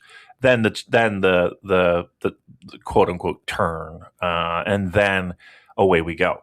So I think we got a little bit of time. I don't think they have to do it here, but I think this will be a nice seed planter. And again, keep in mind we do have a main event too that involves participants. We'll see. Maybe it is. Maybe who the fuck. Maybe Will gets a win, and maybe after this match, he's pointing his finger for a challenge. Who knows? But yeah, I have no problem. I have no problem with him coming back. I actually welcome him back. I actually do. I think it's good. I think you'll get a very warm reception. Oh God, yes, yeah. I think so too. Yeah, I think you're right. I think a big match at Dominion, possibly a Dominion main event, could be on the cards for Will Ospreay. Yeah, I can see that as well. I can see that as well. I think a healthy Will Ospreay is an asset wherever he goes. And I said that 3 years ago. I said that 4 years ago, and I say it today. I truly feel like he's an asset to any show that a healthy Will Ospreay can be on, and storyline, and continuing on and helping make guys stars for this company. Because him, he, as much as we kind of giggle at the fact that the dude's got a New Japan Pro Wrestling tattoo, for crying out loud, I think he truly is a willing participant to help individuals in the company and, quite frankly, the company itself. I really do. I think he's that kind of guy. That's his mindset, and I got no problem with that. Yeah, it'd be nice if the returning AEW guys could sort of shake off the stench of being Trojan horses for AEW, because at the moment the track record is not great. When you have a guy like Kenny Omega coming in to New Japan to work a big singles match, and we're all excited and happy about that, and the match is amazing. It's like 2 for 2 so far on their opponents joining AEW very soon afterwards. So right. Yeah, we'll see if this goes the same way. But really, Damon, I think while everyone is talking about Will Ospreay's return here, they're missing the key story in this match, which is the fact that Great-O-Khan and Henare in this match, right? The OGs, or two of the OGs of United Empire, but the fact that to get the edge over their Hontai opponents for this match, Andrade bankrolled a trip for Great-O-Khan and Henare to Fraser's Ryokan, the Yugoya Ryokan. Is that true? Henare, it is, yeah. I might have made up the bit about Andrade bankrolling it, but Henare and Great-O-Khan have certainly enjoyed a trip to the Yugoya Ryokan, where they have rejuvenated, they have powered up before Sakura Genesis, the healing energy of the Rotemburo, that outdoor hot spring, and the nutritious impact of kilos and kilos of the finest Wagyu beef, sukiyaki. I don't know if it is Wagyu beef. It was really good, though. No one is talking about the effect that's going to have on this United Empire. Everyone's talking about Will Ospreay, but if anything is going to be decisive in this match, it is going to be the power of that trip to the Yugoya Onsen, the Yugoya Ryokan, that I think could be decisive in this match with Great-O-Khan and Henare. So don't sleep on that. That could be the kind of thing if someone like, Yuto Uemura went on a visit to the Yugoya Ryokan, that could be what unlocks his full potential. Now it's the wrestling equivalent of like Dragon Ball Z going in the hyperbaric time chamber, where you 1 million years in the chamber is the same as 1 second on Earth, and you come out of there an absolute demon, an powerhouse. So people sleeping on this, Damon. That's a good promotion, John. You did. It really did. I know there's a lot of New Japan pro wrestlers that have paid a visit. So excellent. I'm glad the onsen has become quite a success. And yes, Henare and Great-O-Khan getting superpowers from it. That'd be great. You think Will's? I think the Yugoya Ryokan is going to become the central storyline in New Japan Pro Wrestling. They should film shit. There's going to be feuds over who gets to stay there. Yes. There's going to be guys having wrestling matches there, like on the what's the name of the death match that they had? I've forgotten. I'm blanking on the name of the island. The island, right? Yeah, Inoki and Saito. Yeah, that's the one. Yeah. I've got to look it up because that's going to annoy me that I've forgotten the name of it. What was it called? Fire? Ganryujima. That was it. The Ganryujima Island death match. Yeah, so we're going to have Yugoya, Ryokan, Onsen death matches, Rottenboro death matches. Let's go. Where the only way to win is to submerge your opponent in the Rottenboro, or that who can eat the most beef and sukiyaki. We're going to bring back the KOPW title. With everything that's going to happen there. For the Tokyo Dome, that's gone. That's finished. We're going to be all the major New Japan events are going to happen. His neighbors are going to hate him. Like a riffraff that is being brought here in this beautiful scenic area. All right, very good. Yes, you think Will gets the win here? Yeah, me too. All right. Fifth match, never openweight six-man tag championship. Yoshihashi, Hiroki Goto, Oleg Boltin against Chase Owens. No, Oleg Boltin. I'm defying the conventions here. Right. Against Chase Owens, Yujiro Takahashi, Ren Narita. I mean, it's a garbage match, but maybe it won't be. No, it will be garbage. An interesting wrinkle here is whether or not Oleg Boltin earns himself a shot at Ren Narita's never openweight title, having vanquished him in New Japan Cup. And being a double champion himself, could there be a chance for Oleg Boltin to become a triple champion? I think they retain here. I think Oleg Boltin pins Ren Narita again to set up a never openweight championship opportunity for himself and unify the strong openweight and the never openweight titles. What do you think about that? I think that's wishful thinking. I think we'll see a title change here on the fifth match. Chase Owens, Yujiro coming off the hot angle from last picture, and I think we see a title change. What do you think of that? I think Yoshihashi, Goto, Boltin, Oleg are unsuccessful in their defense. Why not? Who fucking cares? I mean, it's the never six-man titles, which. Quite frankly, are you surprised that is still a thing? No, I like them. I think they're good. Too. They have been good in recent years. So I am going to push back against your dismissal of these titles. Whoa. I think they are being handled. They have been handled with more care than you give them credit for. And I'm giving it all the credit. Be so foolish as to put them around the waist of Chase Owens. Fifth match. We to this point there have been no title matches, and looking at the show, I don't know. It's squeezed right in there in that fifth match. I wouldn't be surprised. I would not be surprised. Chase Owens carries out gold here at Ryogoku. Would that freak people out? Would people just lose their fucking skulls if Chase Owens had a title of any sort? Very, very, very upset. I don't think they're going to do that. I don't think Chase Owens, they're not going to put a title on a part-timer. How dare you? He is I was going to say something incriminating. Pull back there, Damon. Something was cut. Edit. No, I do. I think they will. I think they win the title. It's House of Torture. They're going to do something. If the House of Torture team were Sho, Yujiro, and Ren, or Yujiro, Ren, and Kanemaru, I would say yes. But the fact that Chase Owens is in there makes me think they're not going to win it. Okay.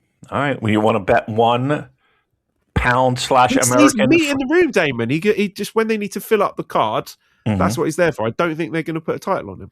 I'll bet you $1 freedom dollar. They need those titles. They need those, whoever is holding that title, to be on the full-time roster, to be wheeled out and defended on nothing shows at a moment's notice. Yeah. And he's not in Japan frequently enough for that to be viable. Listen, watch it happen. That's it. That's what I'm going to say. Watch it happen. My worst prediction yet. We spent far too long talking about this. God, this show's... How long have we been recording for? Well, about an hour and 40 minutes. That's a lot. I thought this was going to be a quick one, but well, see, we never do that. Every time we think it's going to be like, all right, we're not allowed to talk about. Let's see, we can fucking. We are great. All right, good. Sixth match, and we don't have to. No, I'm going to say not going to say that. No, something got cut. Sixth match, NJPW World TV Championship. Konosuke Takeshita, the second defense against Shota Umino. I love this. This is great. I want to capitalize on the momentum of Shota and him to be riding the waves here, and I like the fact that he's been given a big match here against Takeshita with a 15-minute time limit. I think that's going to play to their favor. They're going to go 100 miles an hour, beat the piss out of each other, and I think it will go to a time limit draw to keep. And I think there's going to be a pull apart. Like the referee and the young lions are going to have to come, and they're going to be just snarling, going at each other afterwards, and getting physically dragged apart to stop the fight. That's what I think is going to happen. I think it's going to kick ass. That would be actually quite good if they did that. I mean, that would accomplish the goal of giving Shota even more sandpaper. If they pull it off right, a work shoot. You could even have Rocky Romero there. Oh, great! And they could tease doing the. Do you want another 5 minutes? Should we do another 5 minutes? Yeah, Fuck you! You're not getting another 5 minutes. We're leaving. Yeah. Where Shota has him on the ropes. Yeah, because they did that with the ELP match, but they did it all ass backwards. Like the heel face dynamics were completely fucked in that one. So that's the correct way to do it. All right. And don't give them the time extension and make us wait to have a rematch somewhere else. That's a good call. Good job, Joel. I like this one. I've never rooted so hard for a 15-minute fucking Broadway. All right, I'm down. If they do it right, they got to do it right. It's got to be a big snarling Shota Umino with his blood pouring out of his nose, like his hair all messed up, his face contorted with rage, with three people just holding him back because he wants to tear Takeshita limb from limb after the time limit's up. That is the visual I need at the end of this. Yep, Takeshita just getting out of there by the hair of his chinny chin. He thinks about getting back in. He's like, you know what? I'm going to go back in, and then he sees Shota, and he's like, "Nah, fuck this. No, I don't want any of that." All right, I'm down. I'm down for a 15-minute draw. How about that? I think that accomplished everything that needs to be accomplished. 15-minute sprint. I love it. Let's do it. Seventh match, IWGP Tag Team Championship. OSKAR and Yuto-Ice Knockout Brothers. Fifth defense against Ryohei Oiwa and Zack Sabre Jr. Again, I love the fact that these tag titles and these wrestlers have been given another big spot, semi-main eventing a big sumo hall show. That's great. That's good. Love that. Really all in on this elevation of the young stars, the next generation. They put their money where their mouth is here. So that's really good. They're going to get time. The match is going to be great. They've had matches together before. The only question is, do they retain again? I think it's time for a title change. Ooh. I would like to see Ryohei Oiwa as a champion. I want to see Zack as a champion again. I think there'd be a lot of value in him in the heavyweight tag division, because I think Zack Sabre Jr. is just a guy that when anyone from the New Japan Pro Wrestling roster is in the ring with, whether they are teaming with him or against him, they are scared of him and so work very, very hard to make sure they don't piss him off. That is the impression I get from Zack Sabre Jr. Because everyone seems to have their best match against him, and even absolute shitters like Ren Narita and Great Khan are busting their nuts trying to have excellent matches with him. So that is the Zack effect, and I think we could do with some of that in the tag division. Not that the tag division has been bad, but I think we reach a point, one, with Knockout Brothers, that if they keep beating everybody, then there's no I don't know. I think there's an interesting wrinkle to their development if they have this gold that means so much to them snatched away, and see how they react to that and make them chase for a change and see how that affects them emotionally by not having those titles and actually having to face some adversity.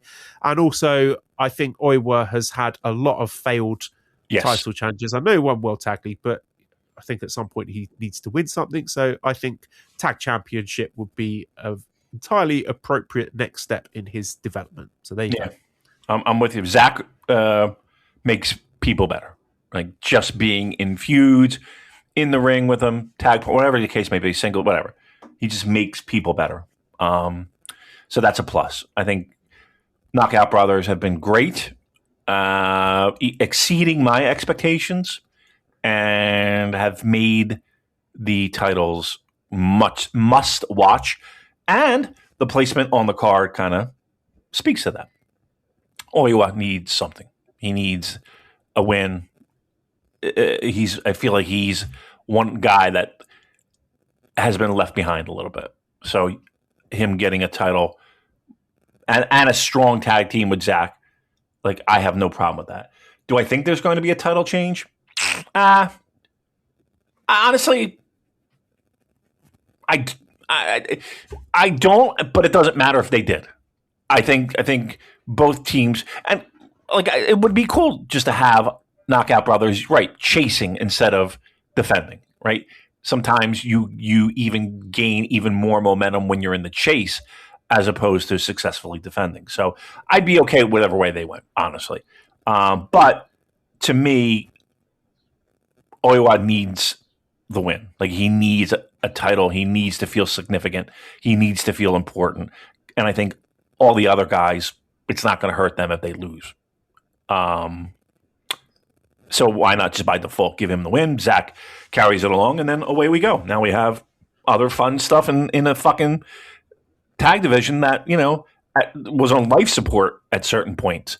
But Knockout Brothers' breath of fresh air, it was a pleasant surprise. And I think this tag team and this little feud is good. I love it. Main event, IWGP Heavyweight Championship.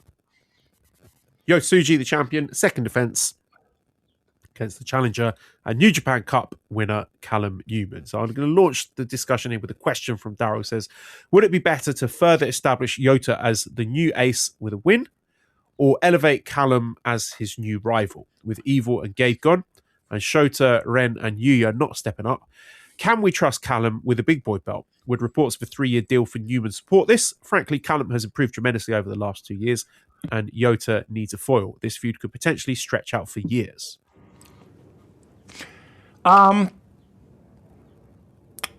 So here's the thing. Traditionally, people put in a position like a little bit of a rocket strapped to them, and they get a shot at the title. More often than not, they're losing at their first shot, right? Like it does feel like this has a loss written all over it. I mean, again, if we're discounting like, Dontaku or whatever,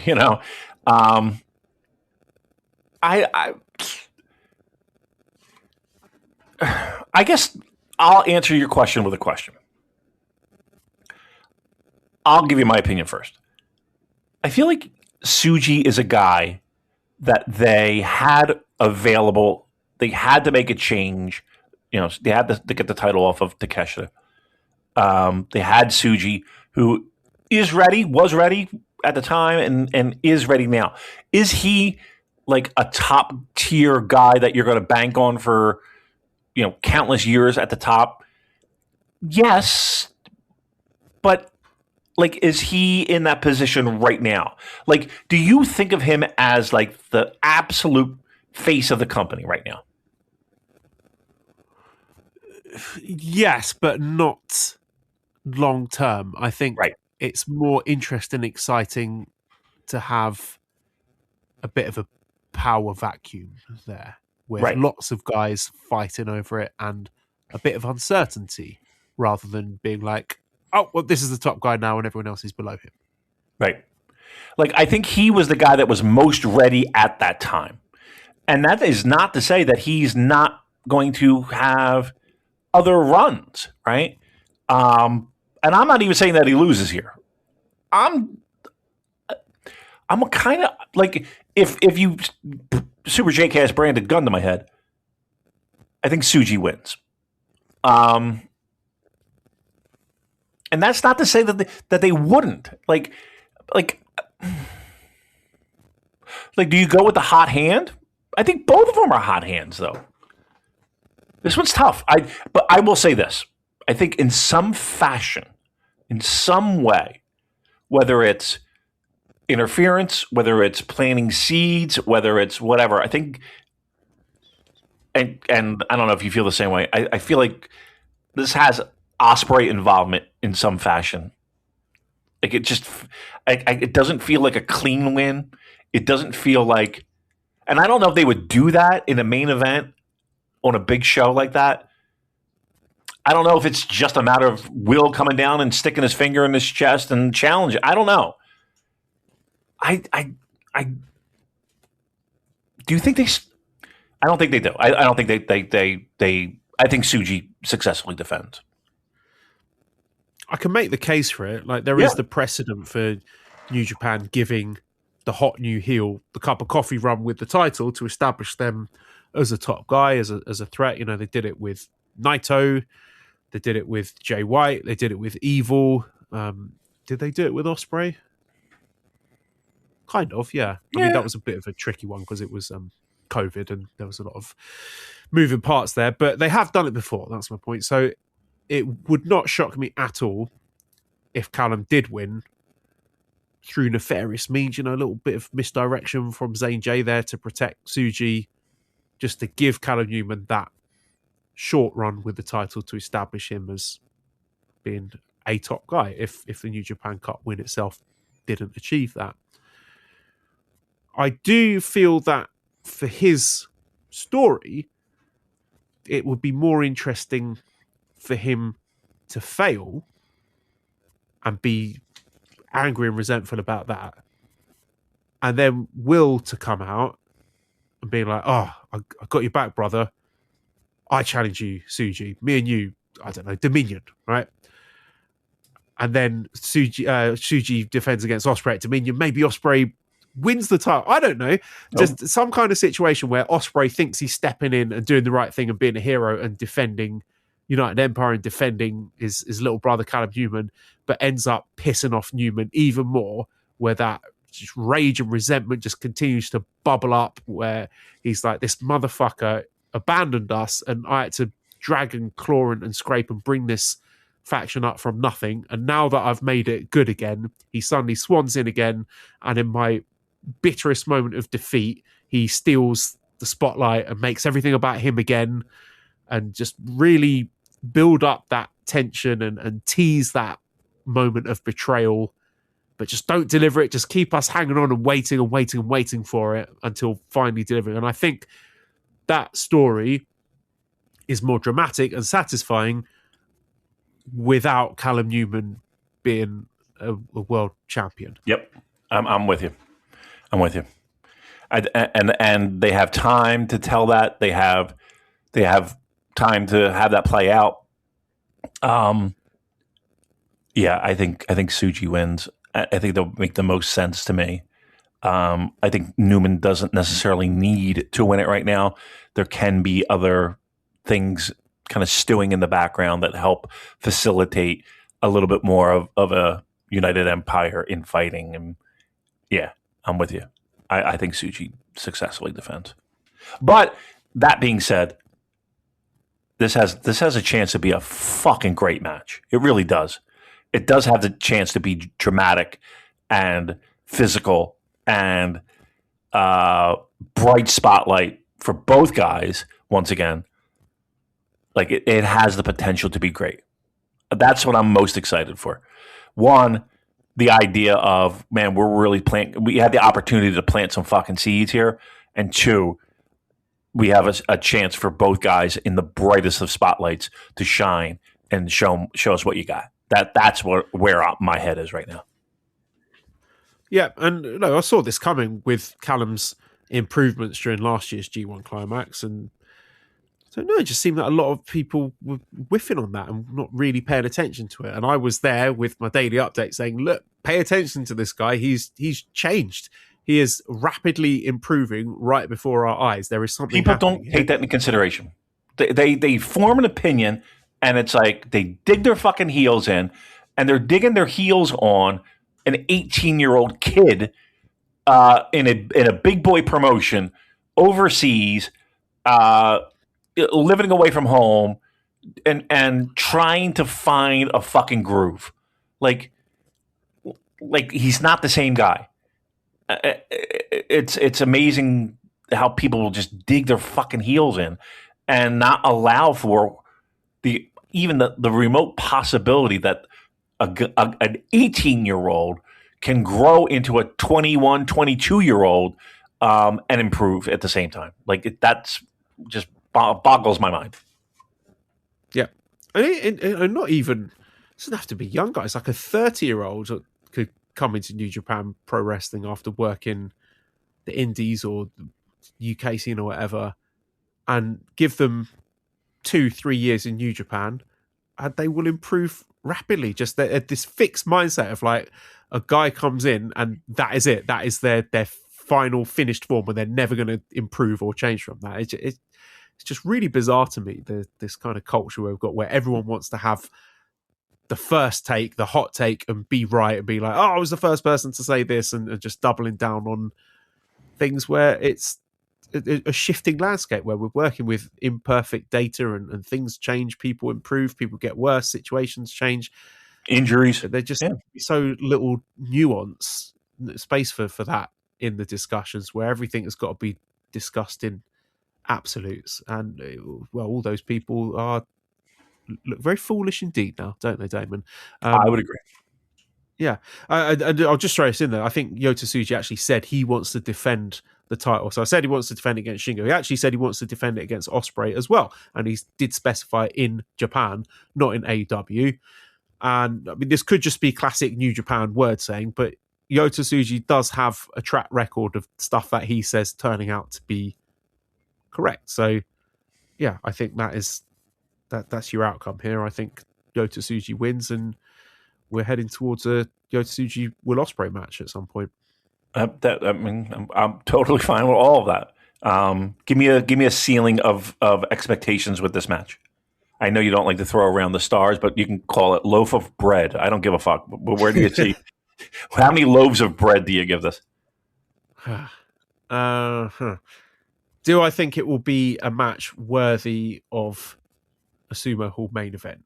Yeah, I do. I think it's going to deliver. Like everything I've seen from both of these guys over the last few months, like how could it not? I've not seen anything to suggest that they wouldn't knock it out of the park. So yeah, I think they're going to go balls to the wall. I think they understand the assignment, that this is the new generation and this could and should be the first chapter in a long-term feuds.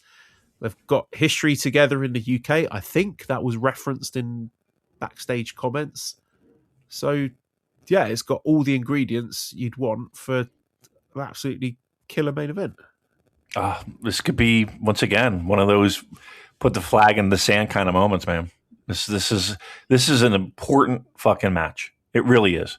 I hope they knock it out of the park, man. I really do. For both of them, for both their careers, for New Japan, for us.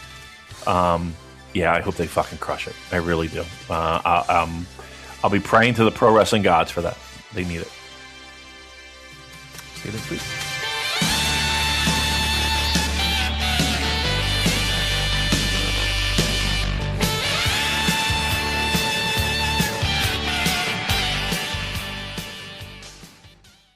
Hello, do you like New Japan Pro Wrestling? Are you a Shin Nihon freak? If so, check out the Super J-Cast with Joel and Damon on the Voices of Wrestling Podcast Network. And even if you fucking hate New Japan Pro Wrestling, listen to the Super J-Cast anyway. Not just for our great show reviews, analysis, and pastrami sandwiches, but there's also usually some dick jokes somewhere in the obligatory opening 30 minutes of absolute nonsense we chat about every single week. That's the Super J-Cast for all the best talk about New Japan Pro Wrestling, crisps, and pornography.